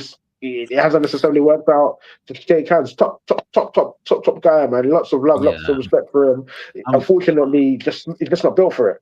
But I'm gutted his career's gone the way it has, because when he was at Fiorentina, this guy was absolutely monstrous. Liquid. Did he do his ACL? Even at Juventus. Even at Juventus. He done his ACL. And then that was kind of that was it really from him. Let's go through the other scores in the Premier Slot League. is hard with him, though. I will say that slot is harsh with him. Yeah, true. Other scores in the Premier League, we had. I'm trying to make sure I get every team correct. Yes, we had Aston Villa 3, Nottingham Forest 1. Villa, back to winning ways after the defeat against Arsenal. But they did climb up well. Brighton beat Burnley 2-0. Wolves beat West Ham 3-0. Wolves get their first win. The camel's back. We said who's going to give Wolves their first W. Good grief. West Ham. I will see the Olympic Stadium in the Championship. I had it is written. So it shall be done. If Nuno does not win tomorrow night against Forest, he is gone. I'm surprised he's still employed today. I'm amazed he's employed today. I said it on the pod a couple of weeks ago. I was like, as I said, they messed up with Potter. They messed up with Potter. You look stupid if you now get rid of Nuno. The thing is, though, who did they get after Nuno?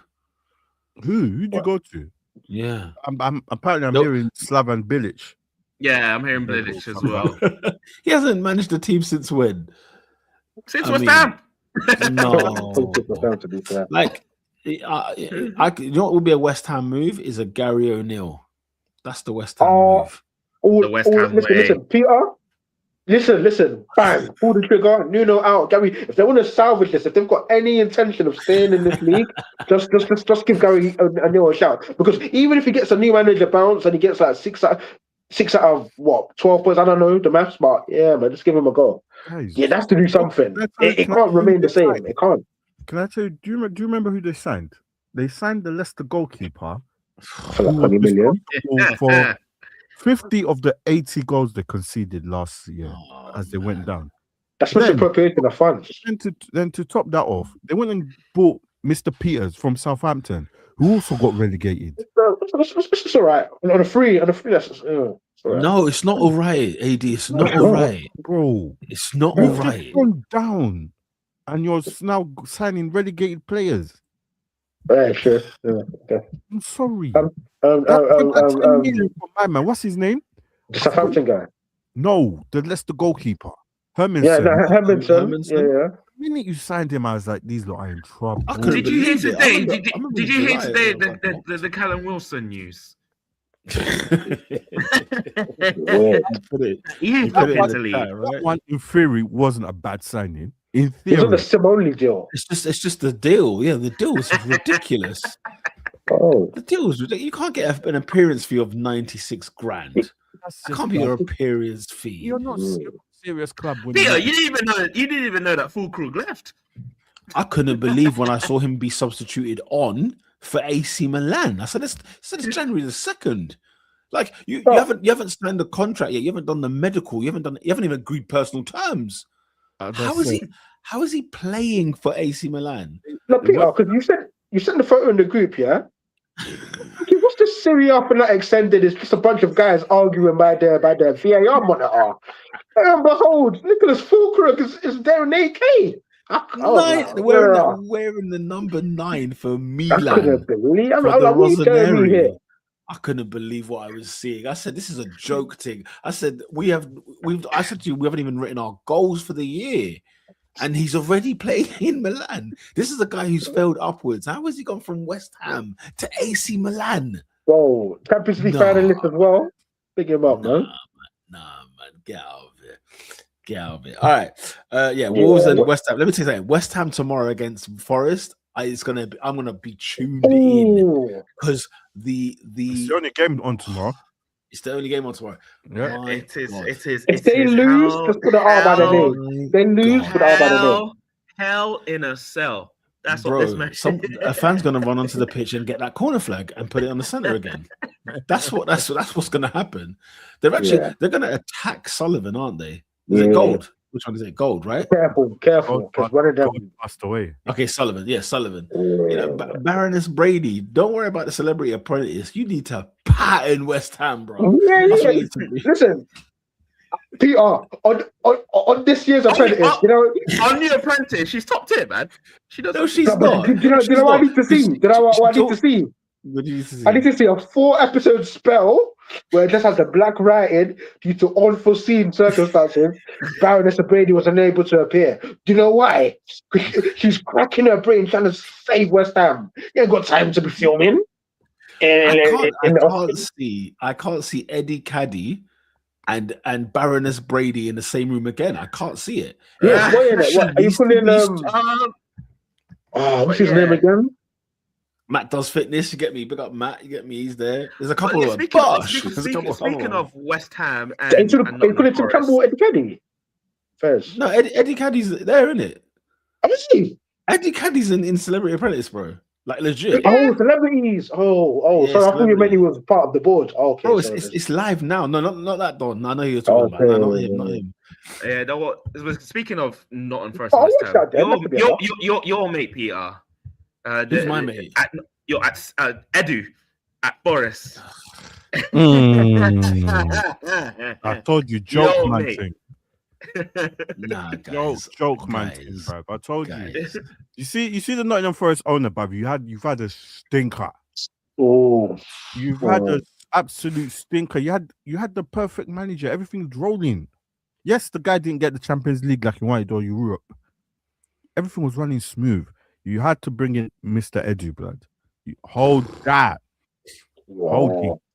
Now you're fighting relegation, bro. Bro, do you know what's funny? Yeah, say Eddie doesn't like Nuno, right? And you think, okay, cool, fair enough. He wants to bring in his own guy, he wants to bring in his own man. But he brought in Ange Postecoglou, bro. Oh. Then he brought in. I don't think Edu did that. Plus, I think that was Mr. Marinakis himself. Okay, fair enough. Okay, and then Edu said, "Look, this isn't working. I have to bring in somebody else." Edu has brought in has had a meeting with Sean Dyche. Oh man, guys, come on, man. Come on. West Ham have to win tomorrow, bruv. They have to win. Yeah. They have to win. Because I don't know if you are paying attention to Dyche ball at Forest. But he's sending balls over the top. They're sending balls over. It's horrendous. It's horrendous. It's Route 1 football. I've seen, bro. What do you mean? I'm seeing man throw the ball into the penalty area, and they don't even play Chris Wood. They don't even play him. So yeah. He's hit his thing now, isn't it? He's hit his decline now. It's mad thing. There's always a year where they just fall off, isn't it? They just fall off. Yes. Anyway, that was Wolves 3, West Ham 0. Leeds United 1, Manchester United 1. We spoke very briefly. We didn't even talk about the game, but yeah, that was entertaining. To be honest. It was entertaining in my opinion. Fair enough. Everton 2, Brentford 4. Shout out to Thiago with the hat trick. Hey, Moise, Listen. When I went to the Hill Dick and saw what I saw in terms of what Everton had to offer, I said, "Nah, man." I said it's not happening. If Everton finished, we lost to a 10-man Everton. If Everton finish in the top half, guys, if Everton finish in the top half, Moyes is manager of the year. That team is bad. That team is bad. Are you seeing what his opposite number done? Shoot him. That's what I'm saying. If he finishes in the top 10, manager of the season, mate. Do you think manager of the season? Yeah. Over Moyes, that's all. Shout out to Keith Andrews. He's done a phenomenal job. Bro, do you know what we were saying? We were saying Brentford relegation, bro. 100%. Yeah, I said it. Yeah. I thought we were going to be the first man gone. Yeah. I thought we'd be the first man gone. Yeah. You know what he walked into, bro? Credit to Brentford, man. They've patterned it, man. Yeah. They're 4 points off top 4, man. They're 4 points off where? Top 4. They're on 30 points. Yeah, you get the room of us. Thiago. When did they pluck that one out? That was funny enough. That was a Thomas Frank signing, though. Remember, Frank signed him, and then he done his ACL opening training in pre-season, so he missed a whole year. Where am I? Newcastle United 2, Crystal Palace 0. Newcastle back to winning ways. Glasner's done with that. Glasner's tired, man. He's tired. He's ready. You know when someone is ready, he has said to Gende, let's go. Them man are playing every 4 hours, blood. Them man are cooked. Every hour, God said they got something. These men are cooked, bruv. They are cooked. Ready and done, yeah. Fulham 2, Liverpool 2, we mentioned. Man City 1, Chelsea 1. But guess what? Tottenham Hotspur. You'll always be. Listen, guys. Oh, come on, guys. That's First a of manager, all, yeah. who? Oh, yeah. Sunderland guy. Oh, Lebreeze. I thought you were saying Thomas Yeah. Frank. I was about to. Oh, He's he's in the opposite. He's in the opposite category. He's not that manager of the year. Boy. Mate, Tottenham failed to win again. Yeah, Sunderland, fantastic point away in North London. Hey, what's my man's name? Brody. Is it Brody? Brobby? What, Brobby? Brobby. They got the Brobster. Yo, great finish. Go celebrate with your fans, bro. I don't know. Again, again with this thing where your fans are literally over there. Do you know what? I hear it at the Beyonce Bowl because that corner is loud when they score. That's what I'm saying. Go to the away Ruben, end. you've been there, yeah? I haven't actually. I Oh, fair. Tell you what, it's a sensational time especially when Gabriel scores from a set piece. Oh, we love that. We love that. No, it's a lovely looking stadium. The architecture is amazing, delightful. Yeah, those were the scores this week. What is the goal of the week? Harrison Reed. Harrison Reed with the Stone Cold Stunner in 97. Absolutely. Player of the week. Igor Thiago. Yeah, oh yeah, it's gotta be. Igor Thiago with the hat trick. Team of the week. Brentford. Brentford again. Brentford again. God, Brentford have had a couple team of the weeks, you know. Yeah. I think David's onto something in terms of manager of the year. Yeah, okay, cool. Brentford team of the week. Who's not that guy? There are a few. I've got a list. But I already said it from time. This organization will get this every single week. Fever, you're not that guy. I want to expound. Robin, you made a request. I want to expound on it. Okay. Fever is not that. Continue to get this button, man. Okay. I wouldn't include anyone else. I wouldn't include someone else. But I respect Robin your wishes, bruv. Fever. Can I bring up an institution as well? See, as we're on institutions, guys. What's going? Mama Africa. What's going on with the nation of Gabon? What's going on there? Have they just folded as a team now? Have I heard this right?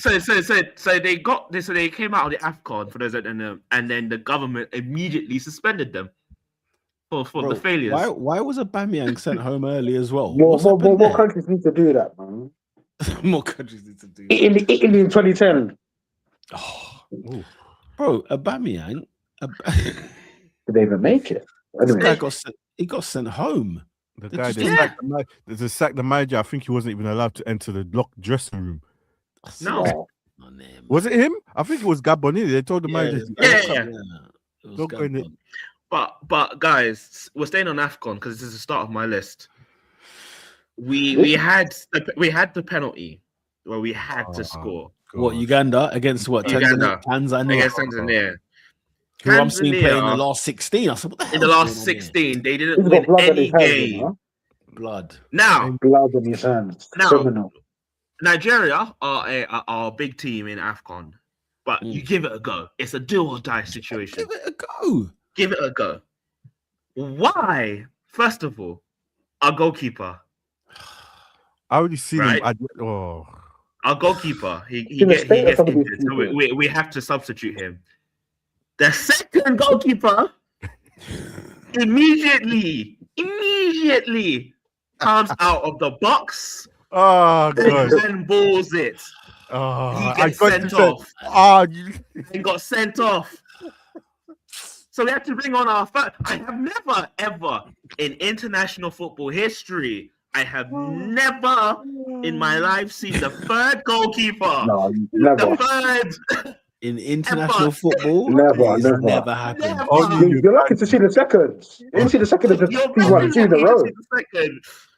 I see the second when they're clapping the fans off. No, you see them on the third place playoff or when you've already qualified. Yeah. That's the only time you will see them. That's the word. It's a joke thing, But to man. see the third, The cranes. Only you Cranes. guys. Robert, what's his name? That's a quiz question. Can't plug that out. I don't even want to go down there because Only I was only disgusted. Uganda, mate. But my whole issue with Uganda was number 23. From minute 1 to minute 180. Okello. Yes. He's not been that guy. Not one bit. He's Kabina. Our manager, who is he? Hey, Where is he? How is he? What? No, the manager's all right, man. He's had a stink tournament. He's had a stink tournament. Who is he? Where is he? How is he? He's had a stink He tournament. stunk up the joint. We go and manage Uganda, bro. Can we stay on Uganda? Can I stay on Uganda? Can I bring forth to you Uganda Airlines? Oh, Let me tell you something, guys. I know exactly what happened here. Let me tell you something, guys. My mum told me about this, and I said, Mumsy's recently has gone there as well. Guys, I was dropping my dad to the airport, blood. Yeah, he's got a flight 11:40 in the morning. Yeah, so obviously us men patting it up 9:15, 9:30. We're there, boom. We'll hold fire. We'll see how long it lasts. We get there, blood. Yeah, and then we see, and it's like Uganda Central, blood. Yeah, in Gatwick, it was like UG. Listen, we saw like 4 families we knew in the queue for check-in, right? And one of the uncles comes up to us and says, "Oh, you guys are really eager to fly to Uganda." I'm like, "What's he talking about?" So he's there busting joke with my dad. Yeah, he says, "Man, you're very early." I said, "Early?" He says, "Your flight's been delayed until 6 p.m." Guys, it's 9:30 in the morning, blood. Yo, no, did you not hear about this other thing? I heard about that, but you don't hear about this other thing. You know, when people were trying to fly back from Uganda, and what you call it, one of the princes decided to hire out Uganda Airlines for a private jet, so they cancelled the flight back to Gatwick that day. Oh my days! No, Uganda Airlines. You cancel a commercial flight. Why is it that my dad arrives at the airport and his plane is not in the country? Is it the same flight? Bro, no. So here's the thing. I think Uganda's got one plane, blood. Because let me tell you again. So so my brother Michael goes to Uganda now. I drop him on Friday, and his flight again was an early bird, right? It was like a 7, 8 in the morning. No. Bro, the day before he checks in, he's trying to check in, get the boarding pass. He said, "Yeah, by the way, it's delayed until 9:50 p.m." He knew that the day before. So bear in mind, I've dropped my dad in the morning, so he's had to wait 9 hours for his flight. Yeah, my brother had to wait the next day. No, and Uganda Airlines, bruv. No, we can't be moving like this. We only have one. Hey, Peter, I take it back. I'd rather go Belgium, man. Listen, Oscar went Qatar Airways, boy. Qatar. He said Doha and Qatar. Yeah. Doha and Tebe. This is how you airlines are moving. I'm sorry, Elaine, the pain. I'm sticking with my Emirates Airbus, bro. Let me tell you something right now, guys. Take me to Dubai, bro. What do you mean 2 back-to-back flights? I've dropped someone in the same week, 2 back-to-back flights, and they're both delayed by the time difference of the country. For goodness sake, it's a joke. But the day before, I've never heard it. I didn't know that was even a thing. Bro, how can you know that you have another plane? No, I don't know. I think these men got one plane, bro, because they bring it and then they feel it's one more than me, but boy. How regular are the flights? Is it like 3 a week? Like a week? I don't know. It can't be that frequent, bro. I think we got one airline, boy. Apparently, we have 7, according to. They're lying. They're lying. They're lying, bro. 7. And it's like waiting for. Have you ever been on the ferry? I was on the ferry this morning. Have you ever been on a ferry and it's one ferry only at Woolwich, right? Oh, brother. Where I have to wait for it to unload and then bring new people and then come over. You see the Woolwich ferry? That is something I have seen, but I have never taken in my life. Let me I tell you don't something. know. It's a game changer when it's working properly. As soon as the Blackwall Tunnel and Silvertown Tunnel said we are charging, it's never seen me. It's never seen me. £1.50, man. It's £4 a journey, bro. What are you talking about? Peak You get hours, that- peak you hours, peak hours, Peak peak hours, hours. peak hours, Auntie, peak hours. what's good? Okay, David, how dare you even say that with a straight face? Tell me what the peak hours are. You said the peak hours. Let's hear this. So the peak hours is 6 to 10. Stop there. 6 to 10, guys. This man said peak hours, peak hours. This is And not what's off peak? 4 to 7. yeah, what's off peak? 10 to 4. Yeah, and then it's 4 10 to 7. till 4 is off peak. Yeah. I think if I remember What time are you needed at work, Peter? Me, I was at work at 7:30, bro. You know what I'm saying? I had to be in early. Get to the tunnel at 6. Get to the tunnel at 6. If I get to bro, I'll be in work at 6:20. If I get in the tunnel at 6, what am I doing there, guys? And the thing is, yeah, I was in the ferry, like it was still dark, like it was midnight. It was like it was black outside. Oh, mate, getting up in the morning is just a meat. Yeah, the snow here is my bones are hurting. Nah, you see, you look that you look like winter. Oh yeah, I can wear clothes, I can wrap up all shit. Man. Mental, yeah. So mental. I was living in darkness. I was living in darkness for years, man. Another look that guy. I don't know. You can move you up. know the rising sensation of Leonard Carl at Bayern. Do you know what he's come and done? So he's had a fan Q&A with the Bayern fans. The Bayern usually saying, I'm the next youngsters to come out, 17-year-old out of the Bayern. He was sensational at the Emirates, by the way. He scored a fantastic player. Like he's a great guy. someone, but they ask him like, do you want to be? What's the team that you want to play? What's your dream team? So they're hoping to say Bayern. So he says, Bayern's a big club, but in reality, my dream club's to play for Real Madrid. I want to go there one day. In front of Bayern. Who's sanctioned that interview? He's had a stinker.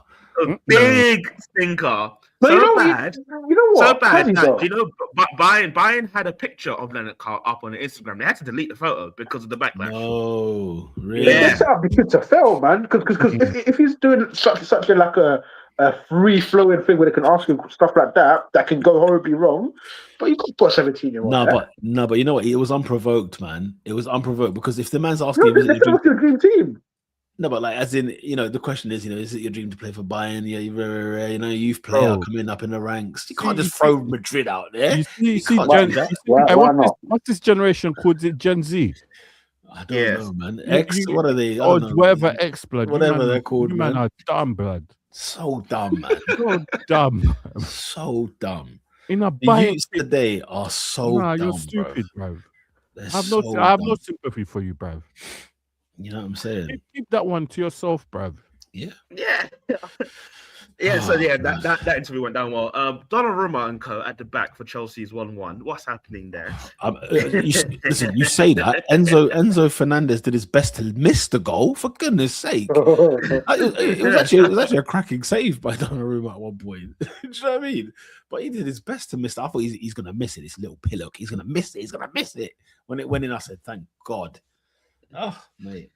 And then what else? I think that's it from me. Other than Ruben Amorim. Yeah, West Ham hold it. Ruben Amorim, Enzo Maresca. You know what I'm saying? You literally just got sacked, blood. Is Amorim Hall of Fame? Not quite. Nah, not quite Hall of Fame. Not quite Hall of Fame. I think he can have a Hall of Fame call. What I listed was terrible. Have you seen who's in our Hall of Fame? If it's a slow year. Ruben Amorim is like a nun to these men. Do you know what I'm saying? Maybe it's my favorite Hall of Fame is still Antoine Griezmann. Nothing will ever beat that. What was that? Blackface? The blackface one. I can't remember. What happened there? I can watch it. He dressed up as a Harlem Globetrotter and went full blackface. As in, what was our thing? What the hell? Who on top 4? It was me. Because I said, what is this? Who is actually in our Hall of Fame? We got him. We've got. I'm pretty sure Benzema and one of the French lot are in there as well. Yeah, I'm sure. Like, Yeah, the whole. with their shenanigans. I feel like Pardiola was the first. I feel like we Yeah, consider it Guardiola is a Hall of Famer. Surely Sam Allardyce got it for that England gig. Yeah, Yeah, he must have. He must have. Roy Hodgson for Iceland. Yeah, but Roy Hodgson's in there. For Iceland. Yeah, that was a stinker. I need to hear an interview from him, man. He must be like, at this stage of his life where he's seen it all, like just a bottle of wine, just have it. You know what I mean? I believe Kepa is also in there. Kepa has to be for that Carabao Cup final. The Carabao Cup, because I've never seen Oscar so angry. Yeah, he was fuming. He didn't save any penalties, did he? Didn't Pardew get Lifetime Achievement Award? They didn't save a penalty, not one. Not one. I don't think and refused to come off. Refused to come off. Yeah. If you refuse to come off, you have to at least one. Just as a goodwill gesture. Because I remember there was an Aguero one that he let slip through him. Did Ten Hag get one for the Tottenham Ajax game? He should have. Not for that game. Not for that game. I think David De Gea. UEFA. I think Super League. Super League must have been. Yes. Must have.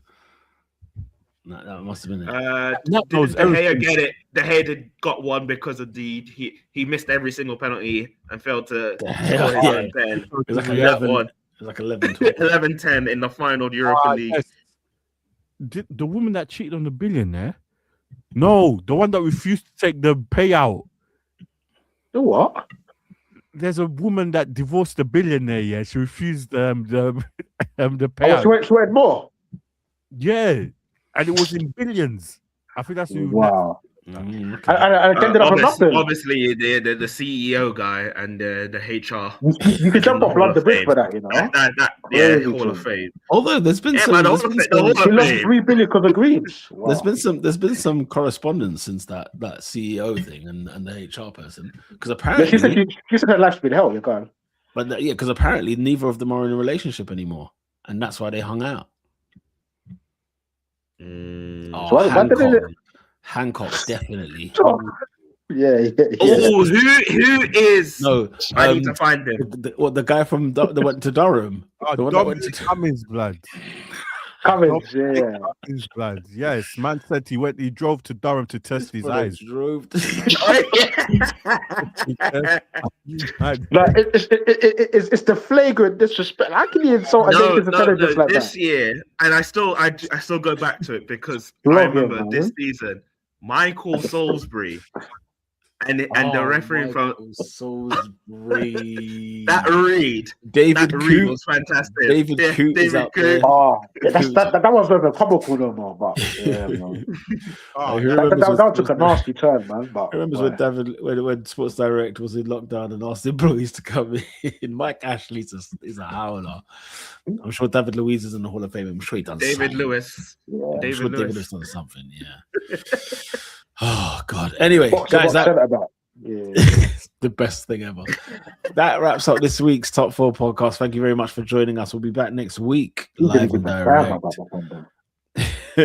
after some Premier League action in midweek, as well as FA Cup action on the weekend. We'll be back on Monday to do all things football, and we'll see who Chelsea employ and we'll see who Man United employ over these coming weeks.